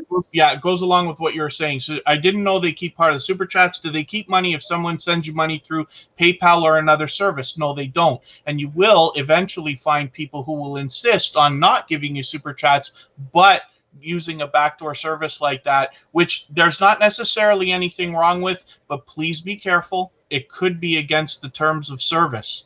So if you're allowing compensation for financial benefit and YouTube's not getting their cut, you may be in violation. So every situation is a little bit different, but people do it. Just please be careful. Please know what you're in for when that happens, but it's possible. If you have PayPal, like I have it on my channel, but I'm not saying, oh, go to my PayPal and that's how you pay me. I don't say that. I've had people randomly send me money through PayPal because they appreciate what I do in my videos and they just want to do it through PayPal. I never said go to PayPal. It's just there. So you can do it that way if you don't want to, the super chat, whatever you want, however you want to say it. So, and then there's a new thing. YouTube is constantly changing, guys. So you really got to keep yourself up to date with YouTube. They just literally put out a new thing saying that it's no longer going to be like a 1099. It's more like a royalties, that we're going to earn royalties with our revenue. Changes the Now, tax and content. even though they said that, I don't even know when they're starting, because Right. my paychecks that I've been getting since they said that have not been taxed. But when they send us our thing in January, the end of this month, they have until the 31st. Yeah. You'll see if it's a 1099 or it's a W-2. So I don't even know yet. I have been looking and researching. People have been asking me, but I have not seen it written anywhere. I have not yet.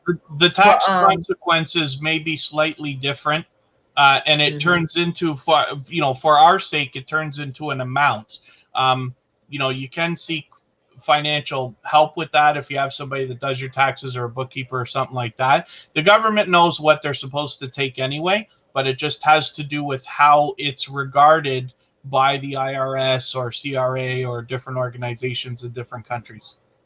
Yes, Moon Goddess. The super chats do help you reach your $100 threshold. When you are monetized, you have to make $100 that month. Remember, it's 28 days previous to get that. And CJ did a video on it because I saw it, and he actually explained and showed like his differences in his pay. So make sure you're going back watching Kevin's videos. You're watching CJ's. You're watching mine. We're giving you this info, guys. What were you going to say, CJ? I'm sorry. I want to mention this one. It's not a question, but it's something that before I forget it in my mind, if anybody is doing made for kids content, let's hit on that one. Is your channel set for made for kids? Because if it is, you're in a whole nother ball game now. So made for kids, you get no comments. You can get monetized, but it's a different kind of monetization. You're not going to earn the same amount of revenue as a normal not made for kids channel. So, be careful if it's saying set your channel to not made for kids for the whole thing, or you can set it at the video level. But you need to understand what's the difference between not made for kids and made for kids. You can't find them on the search. They don't have a bell. It's a lot if you have a children's channel. So please read up on it. You can make lots of different streams of income still with that type of channel, but it's going to take a different level of managing your business. Yeah. I mean, I have my daughter, her channel it's made for kids. It's set for made for kids, even though technically you got to be 13, but it's just for her to have fun. Okay. So, my channel is not made for kids. All videos with my daughter's on her channel. So, if no one can comment, no one can actually say anything to her. So that's good for kids. And also, if and when you get monetized, okay, so say you have or you want a sponsorship. I'm just going to say from AC company. Okay, a lot of you probably don't know this. If they say, okay, send me your rate sheet or media kit. Do you even know what that is? Do you even know how to find it? Do you even know what to do with it? Look up these things, guys. This is very important if you want sponsorship. Okay, a rate sheet will tell them what you are expecting from them on. I want you to drop a link in the chat or your whole live stream. How much are you charging for that? Are you charging $5? Are you charging $5? Are you charging $50? You need to know what this is. Have you done panels before? Have you done live streams before? They want to know all of this about your channel. Do you have any ambassadors? A media kit. You charge for links in your description. You charge for their name in the title. These are ways to make streams of income. Okay. Hey, Little Ruby's Daycare, how are you? Some questions in there. A couple questions. Thrill Seeks has one at 10:30, and there's one shortly after that. Actually, if you want to leave that first, Melda 242, and there's a question a few before that we can do afterwards. Okay, do Melda and I see that one you just said before that, though. You said I make some made for kids. I have some made for kids. Yeah. I think that is not good. I think you got to either be. I mean, you can do it at the video level. Some made, some not. But I really think you should pick one or the other. Is it not made for kids, or is your channel made for kids? I wouldn't personally select different ones, because here's the reason why. Like Vern said, if any one of those videos is considered made for kids, that you marked it made for kids, now your channel cannot have notifications turned on, because YouTube is saying you're telling YouTube, well, one of my videos is made for kids. Well, we can't turn the notifications on, and the comments are shut off for that video and whatnot. So that's good. That's good advice, because that's something I hadn't thought of. That's good advice. yeah, one video will no notifications. And in fact, because I had videos of my daughter on my channel in the past, and I did that. I marked some made for kids, because I was confused at first. I'm like, is this made for kids? This is made for kids, made for kids. Like, what the heck, So then I realized some of my subscribers weren't getting my notifications, and it's because the notifications automatically turn off. Mm-hmm. So I literally had to ask them, once I changed it to not made for kids, and I made a video, it's like a glitch. I had to ask them to unsubscribe, resubscribe, and then the bell icon turned on. They were able to turn it on. So it's a lot. It's really a lot involved with this made for kids ordeal. I'd love to touch on this question. So yeah. Is running a video as an ad with Google Ads useful for my channel? So I don't mind telling you that on Tuber Chat, as for instance, right, our live streams hit anywhere from 300 to approximately 500 views per live stream. I don't get a lot of replays. And I can tell you that each video on the days we don't stream makes about $2 in AdSense money. So when you think about how much money comes in compared to how much money you might have to put out for advertising, it can get very expensive. Real quick with that Google Ads, sometimes Google Ads, they'll have like spend $100 or spend so much and you get $100 free money, and I have done that. And I have used Google Ads, and it has worked. I mean, it helped the video gain views, and even after the ads were done, it did still continue to get views. So it can help. I wouldn't rely on it 100% because you're spending money on your videos to boost your views, but that's not really the way you should be doing it. Yeah. That's just like before you get monetized, they say you can pay for ads to be on your channel, but why when you're going to get monetized? Just wait. Right. So before you answer this question, Kevin, I want to say thank you again to everyone here in the chat. I see 37 people in the stream. I appreciate you guys. I hope you're writing this down, getting your pen and paper, taking this information, applying it to your channel. If you get good results from anything that we said, please let us know. Hit us up. Tell us, hey, that really helped my channel. We want to know that. We do this for you.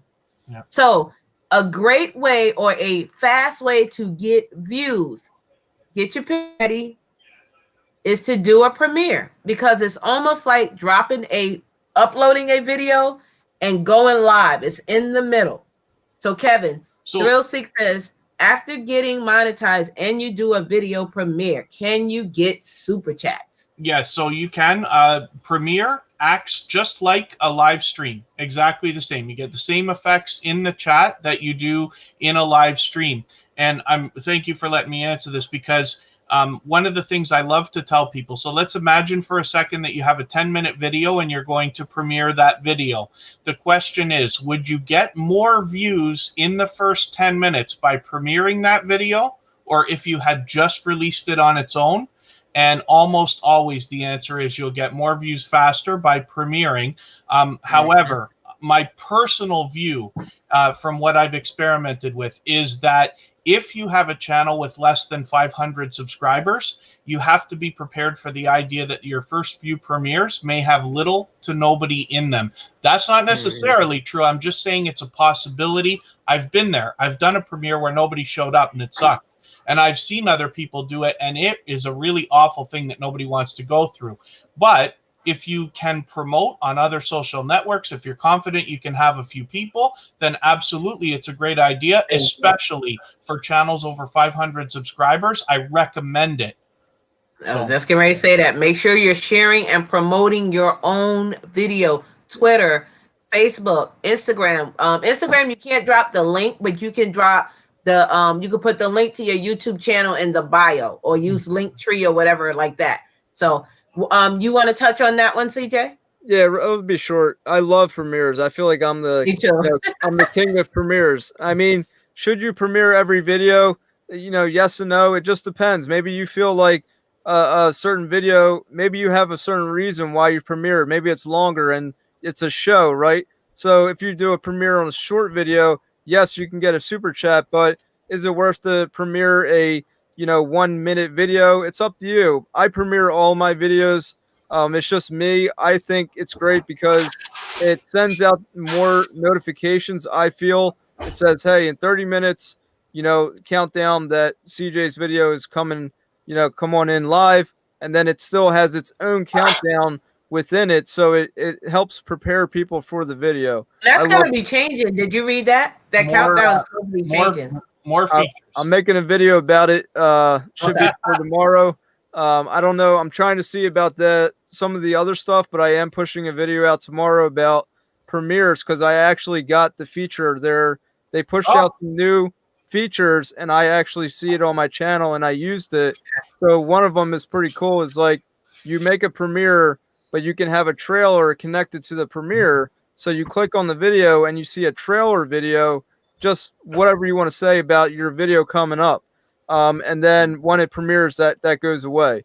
So there's a method to do it, and I'm going to show you guys how to do that tomorrow. Excellent. Wow. So, Thank you. There's other things where this live stream can connect to a premiering video. So you can redirect a live stream to another video that is premiering and vice versa. So it's pretty cool. That's a lot of work. It's a lot of work. Where that has a really big effect. So let's imagine that Madonna is going to come out with a new song this week, right? She can do a live stream from her house for her fans to say, hey, everybody, the video's coming up and I can't wait for you all to see it, and really get everybody hyped up, and then, do the video. Like let the premiere will just run. I think it's a great idea. I'm really curious to see how everybody's going to use the new features when they're there. Now CJ's got me like I can't wait to dig into the channel, see if it's there, see if I've got it yet. Now, old school Patricia, I do want to say, between the purge of YouTube and people just not subscribing or people taking their love back, everyone and their mama that has a YouTube channel will lose subscribers. And I hate when people ask me this question over and over and over. Everybody. I'm quite sure even YouTube has their own little section, the creator studio. I'm quite sure they lose subscribers. Oh yeah. It's just the way that it is. You gain, you lose, you gain, you lose. That's just how it is. If you're constantly losing subscribers, then maybe these people were sub for subbing. If you see subscribers maybe losing over time, maybe they're not interested in the content that you're doing anymore. So don't get upset about your subscribers. As long as your subscriber count is growing overall, that's great. But again, try not to get the subscriber number focused in your mind, especially when you're starting YouTube. We're so worried about that number. Don't worry about that. Focus on your content. Focus on making videos people want to watch. Oh, I got a good one. Let's talk about copyright claims and copyright strikes. And again, the video that I have premiering soon, I think Saturday or Sunday, is going to tell you the new updates, and that has changed to where it used to be located. So either one of you, Kevin or CJ, let's talk about a claim, and then let's talk about a strike. I have lots and lots of claims. So forgive me, I just jump in on this because in a past life, I was a DJ, and I did a few remixes of songs. There were some more popular than others, but I've been able to put a lot of that stuff on my channel. And what happens is audio, in particular, for the most part, gets copyright claims. You may still be able to put that video up. I have some videos that are blocked in some countries. I have other videos that are simple copyright claims. For instance, Justin Timberlake or Jennifer Lopez. I've done remixes of their songs. They will get paid for any ad money that YouTube runs on those videos. I will not, but I knew that before I put them up, so I'm fine with it. I still get views. I still get subs, so it's fine. But a claim is much, much, much different than a strike. And claims are not necessarily the best idea either, because you can be denied monetization for having too many claims. So you can't just take every song that you like, throw them up, and then expect to get monetized, because that's not what YouTube wants you to do. And then strikes are, in the case of copyright, as far as I understand, most often video, when you're taking pieces of video that you do not have permission to use and you did not make, then you can get copyright strikes, and that is very, very, very bad. We have all, I believe CJ even too, we all know people who are, at least one person who has lost a channel due to copyright strikes and not following up with the notifications, whether it's they don't get the emails or they don't look in the studio or whatever it is, and had a channel, a monetized channel, wiped out for that reason. Yeah, Yeah. and also And you also can get, read up on it. It will tell you if you get 3 and 90 days, you can get suspended for 2 weeks, suspended for 3 months, or you won't be able to post or type, or they will take your channel. Read in the community guidelines. It tells you 3 strikes and you're out. Baseball, you know, you get 3 strikes, literally 3 strikes and you're out. So within 90 days, if you get 3 strikes, you're gone from YouTube. Okay, your channel's done. So you have copyright strikes, like Kevin said, but then you can get a community guideline strike where you violated something in the community guidelines that YouTube doesn't like. And as Vern said, you need to read what parts of community guidelines. Okay. What is it about your video? I saw someone saying they put a video about a rapper getting shot. Well, maybe that's violating a community guideline strike, community guideline, which are, you know, things like sexual things or, you know, violence and all these, you know, very graphic things that YouTube doesn't really want on their platform because they need to please the advertisers, right? Not just the viewers, but they can't have advertisers put advertisements on videos that are not going to make money, that are not advertiser friendly. And the biggest thing for my channel that I always make sure 100%, and I've never received a copyright strike, never received copyright, you know, I've received audio claims in the past, but I've dealt with that. In Studio, you can add in music over top of it. Through Studio has free music in the audio library. You can add music for free with their own music. Okay. Some of that music is nice. And some of it, yeah, some of it's nice. But my biggest thing for me is that I will not let any video go yellow. So what that means is that all of my videos are in the green. They are all monetized, fully ad friendly. All of my videos can make money through advertisements. If I see a yellow, I will deal with it immediately. Right. I don't let it slide. Yes, we'll speak on that. Yes, if it's yellow, you're working for your money. You're working for your. This is work. All right, you guys said it. It's work. So why would you not want to get the full potential, the full amount of money that you can get from YouTube for your work, your efforts? Make all of your videos green, fully monetized if you can, and I really recommend that you do. Some people don't care about it. They don't feel like it's that serious, but to me, mine are all green. You can. Oh, Patricia, I just said she's lucky that they didn't take the video down or didn't give her a strike, because anything with a gun, anything luring children, anything attractive to children, that's really not good. So you might want to consider, I'm just saying, you may have a lot of views on it, but you might want to consider even removing that video. Yeah, especially if you're trying to go up with monetization. Try not, guys. I mean, aside from what we feel like, oh, I got this video, I'm gonna, you know, try not to push like videos that, like, you know, are just not good videos, right? They're overall, as a human being, this is not a good video, right? I've seen videos on YouTube that I'm disgusted by. I don't want to see these videos. Yes, me too. I don't know why YouTube even has it on there. And I get upset about it, but I can't let it bother me. You know, YouTube is a business and they're going to do what they're going to do. So Melda 242 has a question at 10:43. Hold on, I'm going down there now. I think from me is July Wellness in the house. Yeah, July. Hey, July. I was writing her now, saying hi. 43. I'm almost there. What's the name? Melda 242.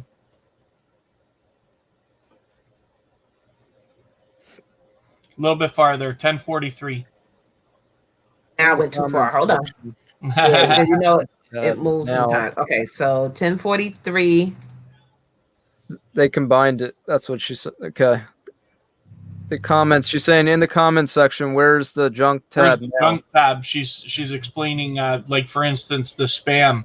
So yeah, if you can find the question, but it's disappeared now. So what's going to happen is, yeah, you have that's it. You have your comment section. You have published comments, and you have held for review. There is no junk or spam anymore. But what happens is, if you leave comments in the held for review section for 60 days, they are eliminated automatically and you can't get them back. So it's something to consider. And I don't know if that's just YouTube trying to save space on servers because they're so overwhelmed. But if we want to look at the glasses half full, it might be that they're pushing us to look after our comments a little bit better. So 60 days is your absolute minimum, but I'm hoping we can push everybody to be looking at their comments daily or weekly. Yeah, and the video again that I have out, we'll talk about that too, and about the new video tab is called content, which I don't like that. I liked it when it was called video because now they added that other section when you post on your community tab.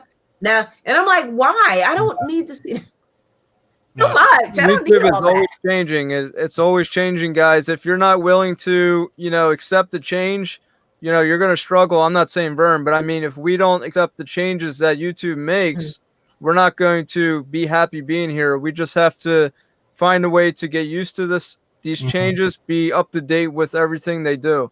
As an idea, I like the changes. I don't like that they don't tell us anymore. Remember, they used to inform you, hey, this is going to happen on this. Now they just do it. And I'm like, I find a lot of information through one of the channels called Creator Insider, which is from YouTube. So they may say something in Creator Insider, but not directly tell you, in an email.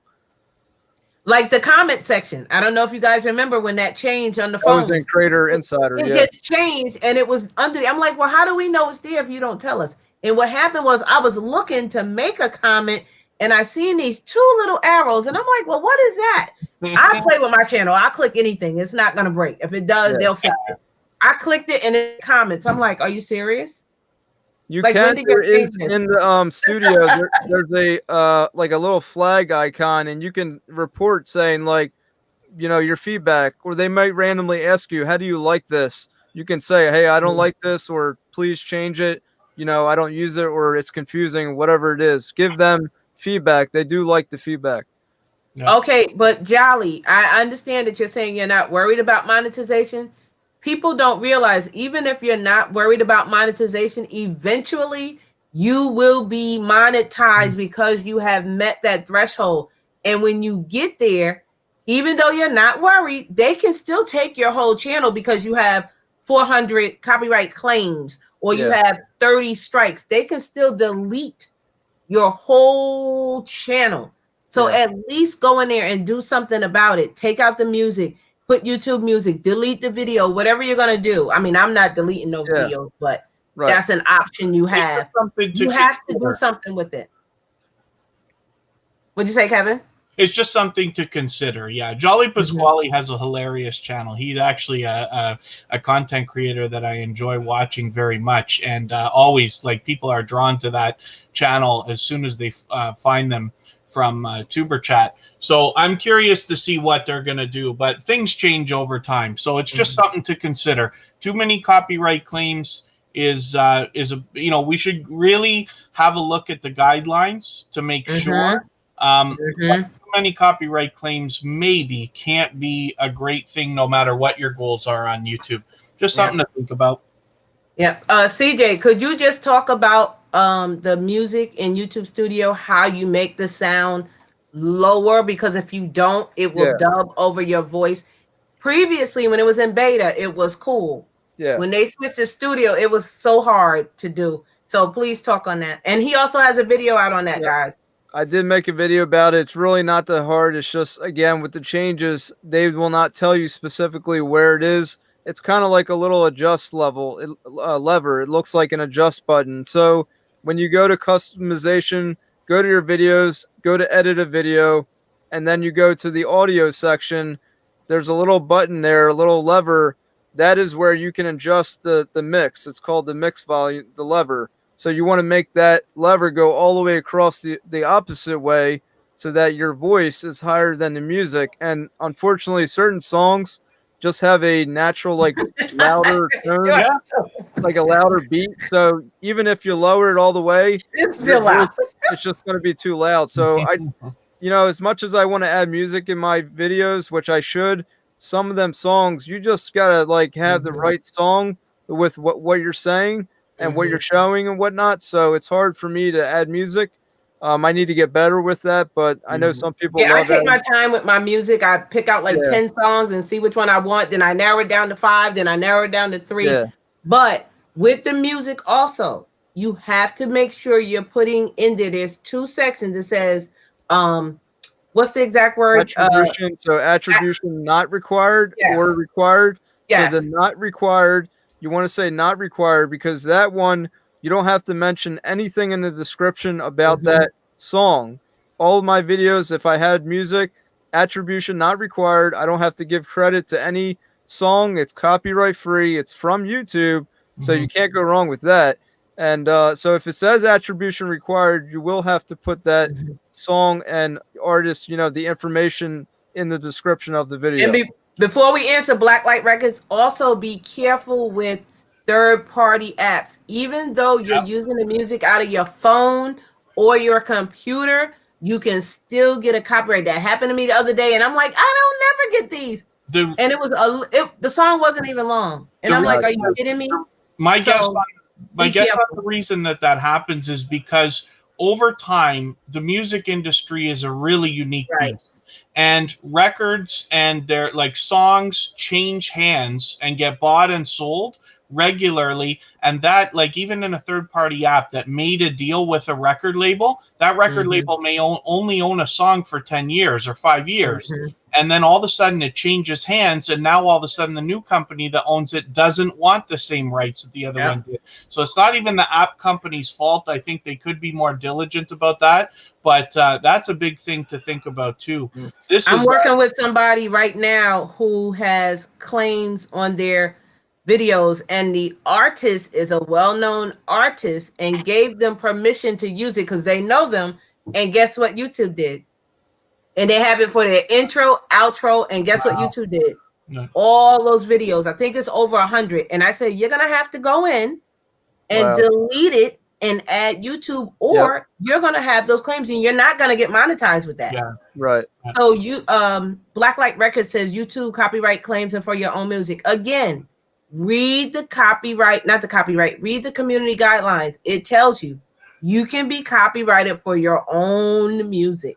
So not sure how to get rid of that though. One of the reasons I think that happens is because if you imagine how much music is coming out in the world right now, it's ridiculous. I'm sure it's 100,000 songs a day. Oh yeah, it's out of control, right? So it's hard to write a song that doesn't sound like any other song that was ever created. It may not be an intentional similarity, but what happens is YouTube will get you for that, if nothing else. My advice is to publish your music on a real publisher like TuneCore or DistroKid or something else, because they take care of the rights for you with YouTube and everything else. If you can't pass publishing it yourself, then you're not going to pass SoundCloud and YouTube and everywhere else. This is just a guess. But for instance, like I own a bunch of music that I intend to put out as copyright free, but I have to publish it first to make sure that it passes everywhere and that the music that I have isn't a sound alike. Because if it's anywhere even close, they could deny you. So that's my advice is publish your music, then you control it all. And otherwise, you're just going to have to go into the section in YouTube Studio where they talk about your copyright claims, and you're going to have to try to dispute or appeal there. I don't know how much success you'll have, and I'd love to know if you do find any. So he said he already have a publisher. Oh, you have a publisher. Oh, then so yeah, I guess you would have to appeal, but that you'd have to appeal all of it. But maybe you can like show them your license or whatever it is to prove that this is your own music. Oh, and another thing, if you are monetized, okay, you have direct access to YouTube through your studio where you can actually not video chat. You can chat with them like live on the computer, or you can email them or something, right? Yeah. But when you are not monetized, you have to go through Twitter. You have to. There is once you're monetized, then you can go through the studio. I'm sorry, go ahead. They are allowing some non-monetized channels. They're pushing out that chat button to some non-monetized channels, but like she said, it's not going to be on all of them. So see if you have a little chat icon. It's helps whatever in your studio. If you do, you can talk to YouTube directly. So one more thing then for Blacklight. Yeah, I got one more thing too. Because I see that you say you have a publisher. The other thing is that if they have published your music on YouTube and that's the reason, you can get your channel whitelisted so that doesn't happen. So I haven't done that process, so I'm not 100% familiar with it, but I know that it's possible. So that's something you might want to look at. Yeah, because YouTube has a thing just for artists. If you're on the main page where you look at the subscribers and the see who's live, if you go to the button with the dots, it's like 6 dots up there. I'll tell you the name of it. It says YouTube apps. If you click that on the bottom, it says YouTube for artists. Anyone that's an artist should really look into that and read up on that because that might help you too with music. I just want to say this. When you're uploading your videos, guys, make sure you're uploading them in private, okay? I don't like unlisted. I like private or public. I don't do public anymore. Upload them in private because then it goes through and it gives you a yellow icon. Like it'll tell you ahead of time if that music is copyrighted without just, doing that. So just be aware of that just so you don't get claimed. Oh, you're welcome, Blacklight. Yeah, it is super annoying. Music is just a big headache. It is. Music is a big headache in general. How do people do reaction videos without getting no claim? No, they get claims. They get a whole lot of claims. For sure. Don't let them fool you. They get claims. Definitely, yeah. Yes. I always laugh when I see a reaction video. I'm like, claim. Yeah, every claim. time. And it's not just that. I mean, some musicians like Prince, you can't even use his music at all. Yeah. When you're monetized, I think you'll see it. It says copyright. So if that in there, so the other channel who had a video and you made a reaction video to one of their videos, they're in their copyright section. It's going to show up that you use their content. What do they want to do? Do they want to say you're not allowed and now you're in trouble because you used it without their permission? So they can go ahead and make that decision. If they don't, then you're lucky, but don't choose on luck. Don't go. But on that too, YouTube will send you an email. You need to answer that email immediately. Don't sit there and wait. Oh, I'll answer it in 2 weeks. No, you need to answer that email within the next day or two. Because if you don't, and as Kevin K will tell you, we know someone who I worked with and helped them. They did not answer that. And guess what? Their channel got taken down. Am I right, Kevin? With more than 300 videos. Wow. Taken like that. Yeah. So before we close, I'm going to ask anyone else in the chat if you have another question. We got 33. We're getting ready to get off. We've been on for 2 hours already. Put it in the chat with a diamond. I'm going to have CJ and Kevin just speak on anything else, last point that you want to make. I'm going to play the commercial and then we're going to be out. But we thank you all for being here. We really do. This was awesome. Go ahead, CJ. I'll start with you. Because I know you got to work in the morning. Yeah. So I think one of the things is, advices that I can leave off with is don't get stressed out about YouTube. Take it one day at a time. Find one niche, one thing that you can enjoy making videos about, but that other people would enjoy as well. Make evergreen content, something that someone would always want to search, not one-time seasonal content. And this one awesome saying that I heard is when you speak to everyone on YouTube, you're speaking to no one. Who are you speaking to on YouTube? Who is that one audience, that one target audience that you're speaking to? And if you know who that is, you'll know how to be successful on YouTube. That's great advice because the other thing is when you're making a video, you can make videos that are based on your audience already, and you're like, oh, well, my friends would like to see this. I can make a video, and hey, it's Jen or Thrill Seeks or Verne's Junk Closet will come by and they'll watch it. I know that already. But are you making a video that has the chance of going viral? We all wish for a viral video, and it's, you know, you can't predict it. I promise you that. What I can promise you is that if you are consistent, you give your channel a strong and solid foundation, luck will pick you one day. You don't have to call it luck. We call it many different things. But if you're consistent and you do all the things and you improve as you go, you will be rewarded eventually. I promise you. Tuber Chat took 100 videos before we had something really, really fly. So I hope for everybody not to have to wait that long. It might be, but I promise on every channel that I touch, it happens to every single person. So I don't want to use the words hang in there, so I won't. But if you keep going, if you stay consistent, I promise everybody has their chance to get well beyond 1,000 subscribers. I actually believe that everybody can get 10,000 if they want to, and maybe even. I'm on my way. There you go. Yes, Vern and CJ both are. Yes. The Moon Goddess says, do hiding subscribers make a difference or matter? I'll take this and then you guys can piggyback. Yep. I say yes, because if you are monetized and you want sponsors, sometimes sponsors take about 2 weeks to a month, view your channel and look and say, okay, she was at 100 today. Oh, wow. This is 8 days later. She's at 300. Oh, wow. In this month, she's at 5,000. They can see your progress. For me, they should not be hidden. However, it's your channel. You can do what you want.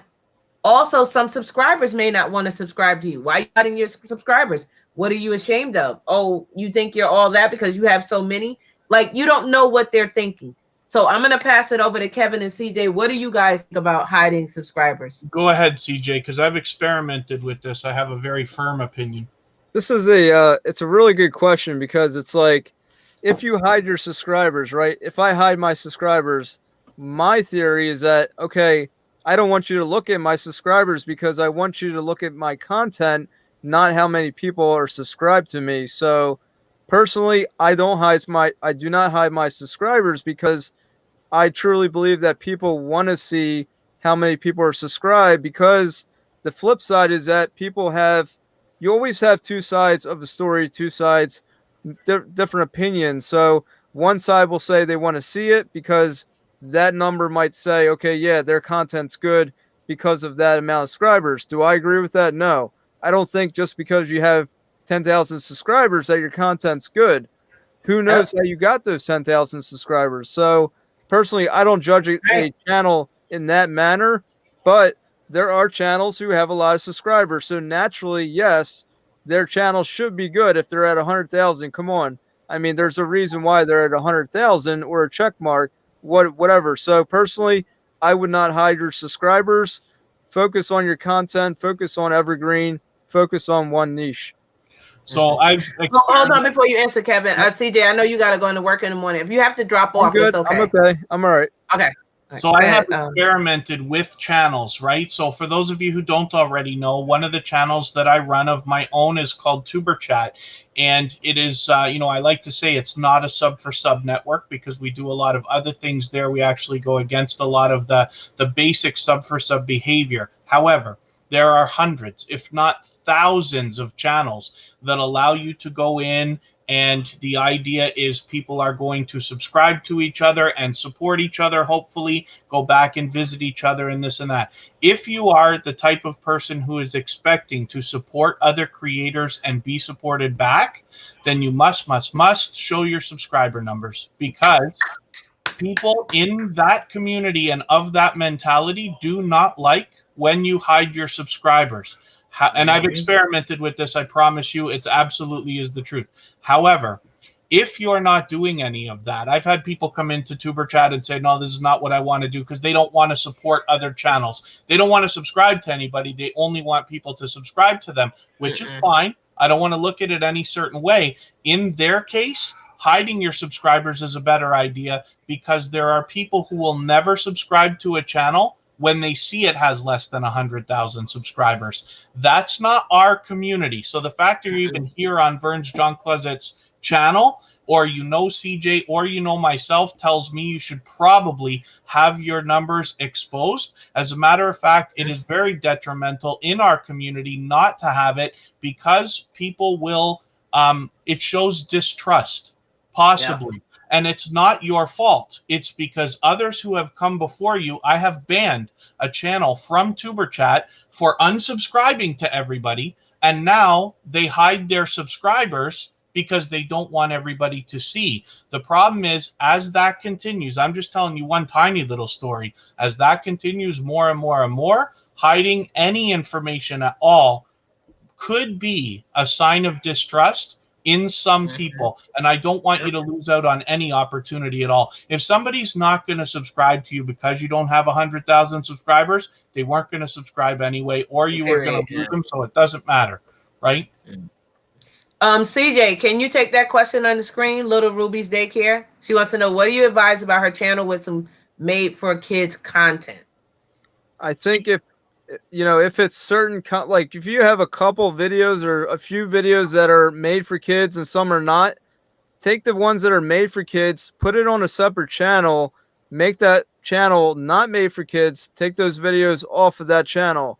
I don't think you should have, I said it earlier, have some videos made for kids, some not, because there's problems involved with that. The notifications automatically get turned off if you have mixed made for kids, not made for kids. As soon as something is made for kids, your channel, the monetization is affected, your notification, comments, all sorts of things. So separate made for kids on a different channel if you can, like I did for my daughter. If you have different content that you feel, like Kevin said earlier, that should go on another channel, then try that out. Be consistent, have one niche. That's all I could say about that. You'll get there, Sylvia. I was in somebody's stream the other night that had 30,000 something subscribers, and it was only 7 of us in the live stream. 7. And I'm like, well, either her followers are not loyal, or her followers don't have her bell on, or her followers, it's something that's not right. Because, not saying that you should have 10,000, but she should have at least 100 people in there. I mean, with 30,000, she should have at least had 100. And that's another reason why I plead with everybody, please don't rush. I know you want to be monetized. Exactly. I know you want to get there. But the problem is, I promise you, if you rush, when it comes time to be monetized, you will be making less money than you otherwise would have been based on the number of subscribers you have. And if you want to really get mad, wait until that day comes, when it's taking you months to get a paycheck from YouTube. I'm not saying it's anybody's fault. It's not. All of our channels are different. But if you rush and you do the things that we advise against, and you cut corners to get there, you can. But I promise you, it is a really upsetting thing when you have a channel with 1,800 subscribers and only 10 people show up to a live stream. Then you have regret, and I don't wish regret on anybody. This is supposed to be fun. It's work, but I hope it's fun for everybody. Well, that's good, Jen. Thank you. So I want to say, guys, saying something about sorry, Vern, saying something about someone had 2 million views but 7,000 subscribers. Like, try not to judge, meaning like, oh, like, okay, they have this many views but this many subscribers. Well, there's reasons for this, right? Someone might have more views than subscribers because they have very searchable content, but maybe they don't have a lot of subscribers because they're making random content, things that are just all over the place. So the people are not subscribing. They're just getting information or some kind of entertainment, some kind of value, but it's not making them subscribe. You want organic subscriptions. You want people to subscribe to your channel because they know the next time they come to your channel or the next video you produce is going to be what they originally came for. It's about YouTube information. It's about cooking. It's about sports, whatever your channel is about. That is how you get subscribers. When you can get that person to know the next video you put out is the same video that they just watched, the same niche, and same subject. That's right. That's right. CJ, I'm going to check out your video, said Thrill Seeker. Thank you, Thrill Seeker. Thank you. I wanted to let you guys know that I have a second channel. It's called VMAX Show. If you are not subscribed, go check it out. See if you like it. It's a different vibe from Vernes Junk Closet. You just get to know me over there. Please also check out all of our channels. CJ, Kevin, and I are all Tuber Chat are all monetized channels. So consider becoming a member. Go over there and see what we all offer. Support us because we all are here to help you guys. And I know for me, you guys can always reach out to me on Instagram. I answer, and anyone can tell you I answer all questions all time of the night. I'm always up.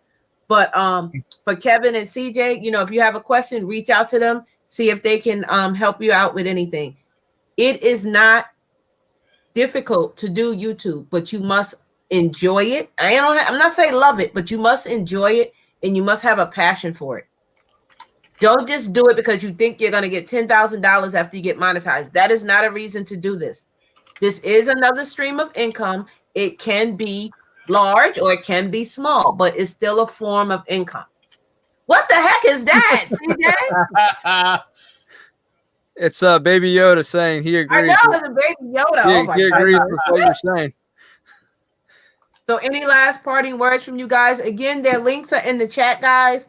I just want to, mention one more thing. The Moon Goddess Oracle was just saying, you put the comment up, but they hid theirs because there was a period that they lost 30 to 50 in 1 week, and it was not a purge period. They repeat, it was not a purge. So while you could be right, and forgive me for the way that I put that, but YouTube ever since September 14th or 15th is purging randomly and regularly. It is many times a week, sometimes worse than others. So it's not like the old days, even from 6 months ago, where they used to purge once every 3 months. No, it's all the time. It's every week on Tuber Chat on Friday, the first live stream of the weekend. We're all talking about how many subscribers we lost that week. And it's something that affects everybody. It affects big YouTubers and small YouTubers. It's not necessarily anybody's fault. The only thing you can do is, while you're connecting to other creators and supporting others, please do as much as you possibly can. And whatever we recommend to do even more. If we tell you watch a video, watch 4, 5, or 6. When we say watch a video, watch 2. And that kind of thing. And if we all have that as a mentality to give much more than we expect to receive from others, then I promise the purging slows down and you will start to see yourself grow slightly faster. The party's over from the summer. When we used to get 400 subscribers a month, I'm sorry, but it's just not happening right now. That, no way. No. Tuber Chat is aggressively growing, and forgive me for going on with the self-promotion, but we are down to about 135 subscribers a month now from more than 400 in the summer. And it's only gotten bigger. You know what I mean? It should be more popular. So I just don't think that I think that's it. The best way I can put it is the party's over. What we were doing the first 6 months of last year is just not possible the same way. So we have to work harder. And, you know, in that way, we'll be stronger and more solid in the end. Well, for the Moon Goddess, it could have been fake accounts too, because if this is a fake account, YouTube can see this and they will remove them. So I'm just saying it could be that too. And also, not your fault. Not your fault. Sometimes people want to help you.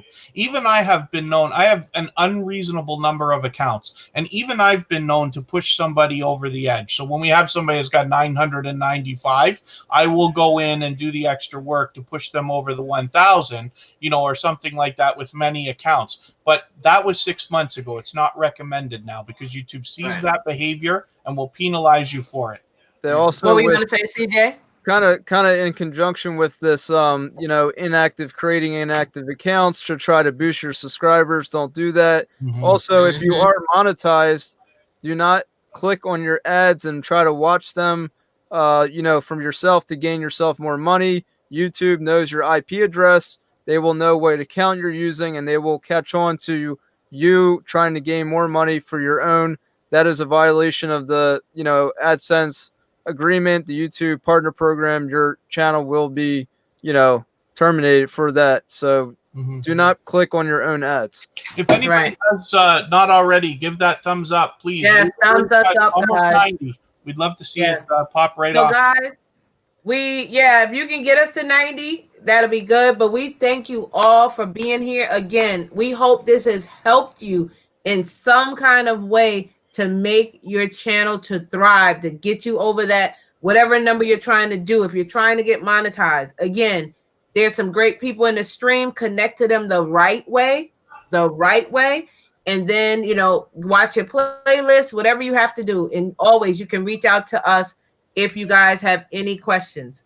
So guys, again, make sure you are connecting to CJ and Kevin and my second channel, VMAX Show. We thank you all for being here. Thank you, Thrill Seeker, for thumbsing up. Thank you. We thank you all for being here. We wish you the best. Stay safe, guys. Please wear your mask, wash your hands. We love you all. And I want to say love and light to you all. If you guys don't have anything else to say, I'm going to play my commercial and then we're going to be out. Do you guys have any last parting words? Thank you, everyone. Thanks for having us. Yeah, thank you. I really appreciate it. This was fun. I can't wait to do more of this kind of collaboration. So thanks again, Vern and Kevin. Okay. Thank you, guys. I'm going to let the video play and then we're going to be out. You guys have a great night. Love and light.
Okay, guys. Again, thank you all for being here. Have a great night, guys. Wait a minute. Thank you. Bye-bye. See you guys.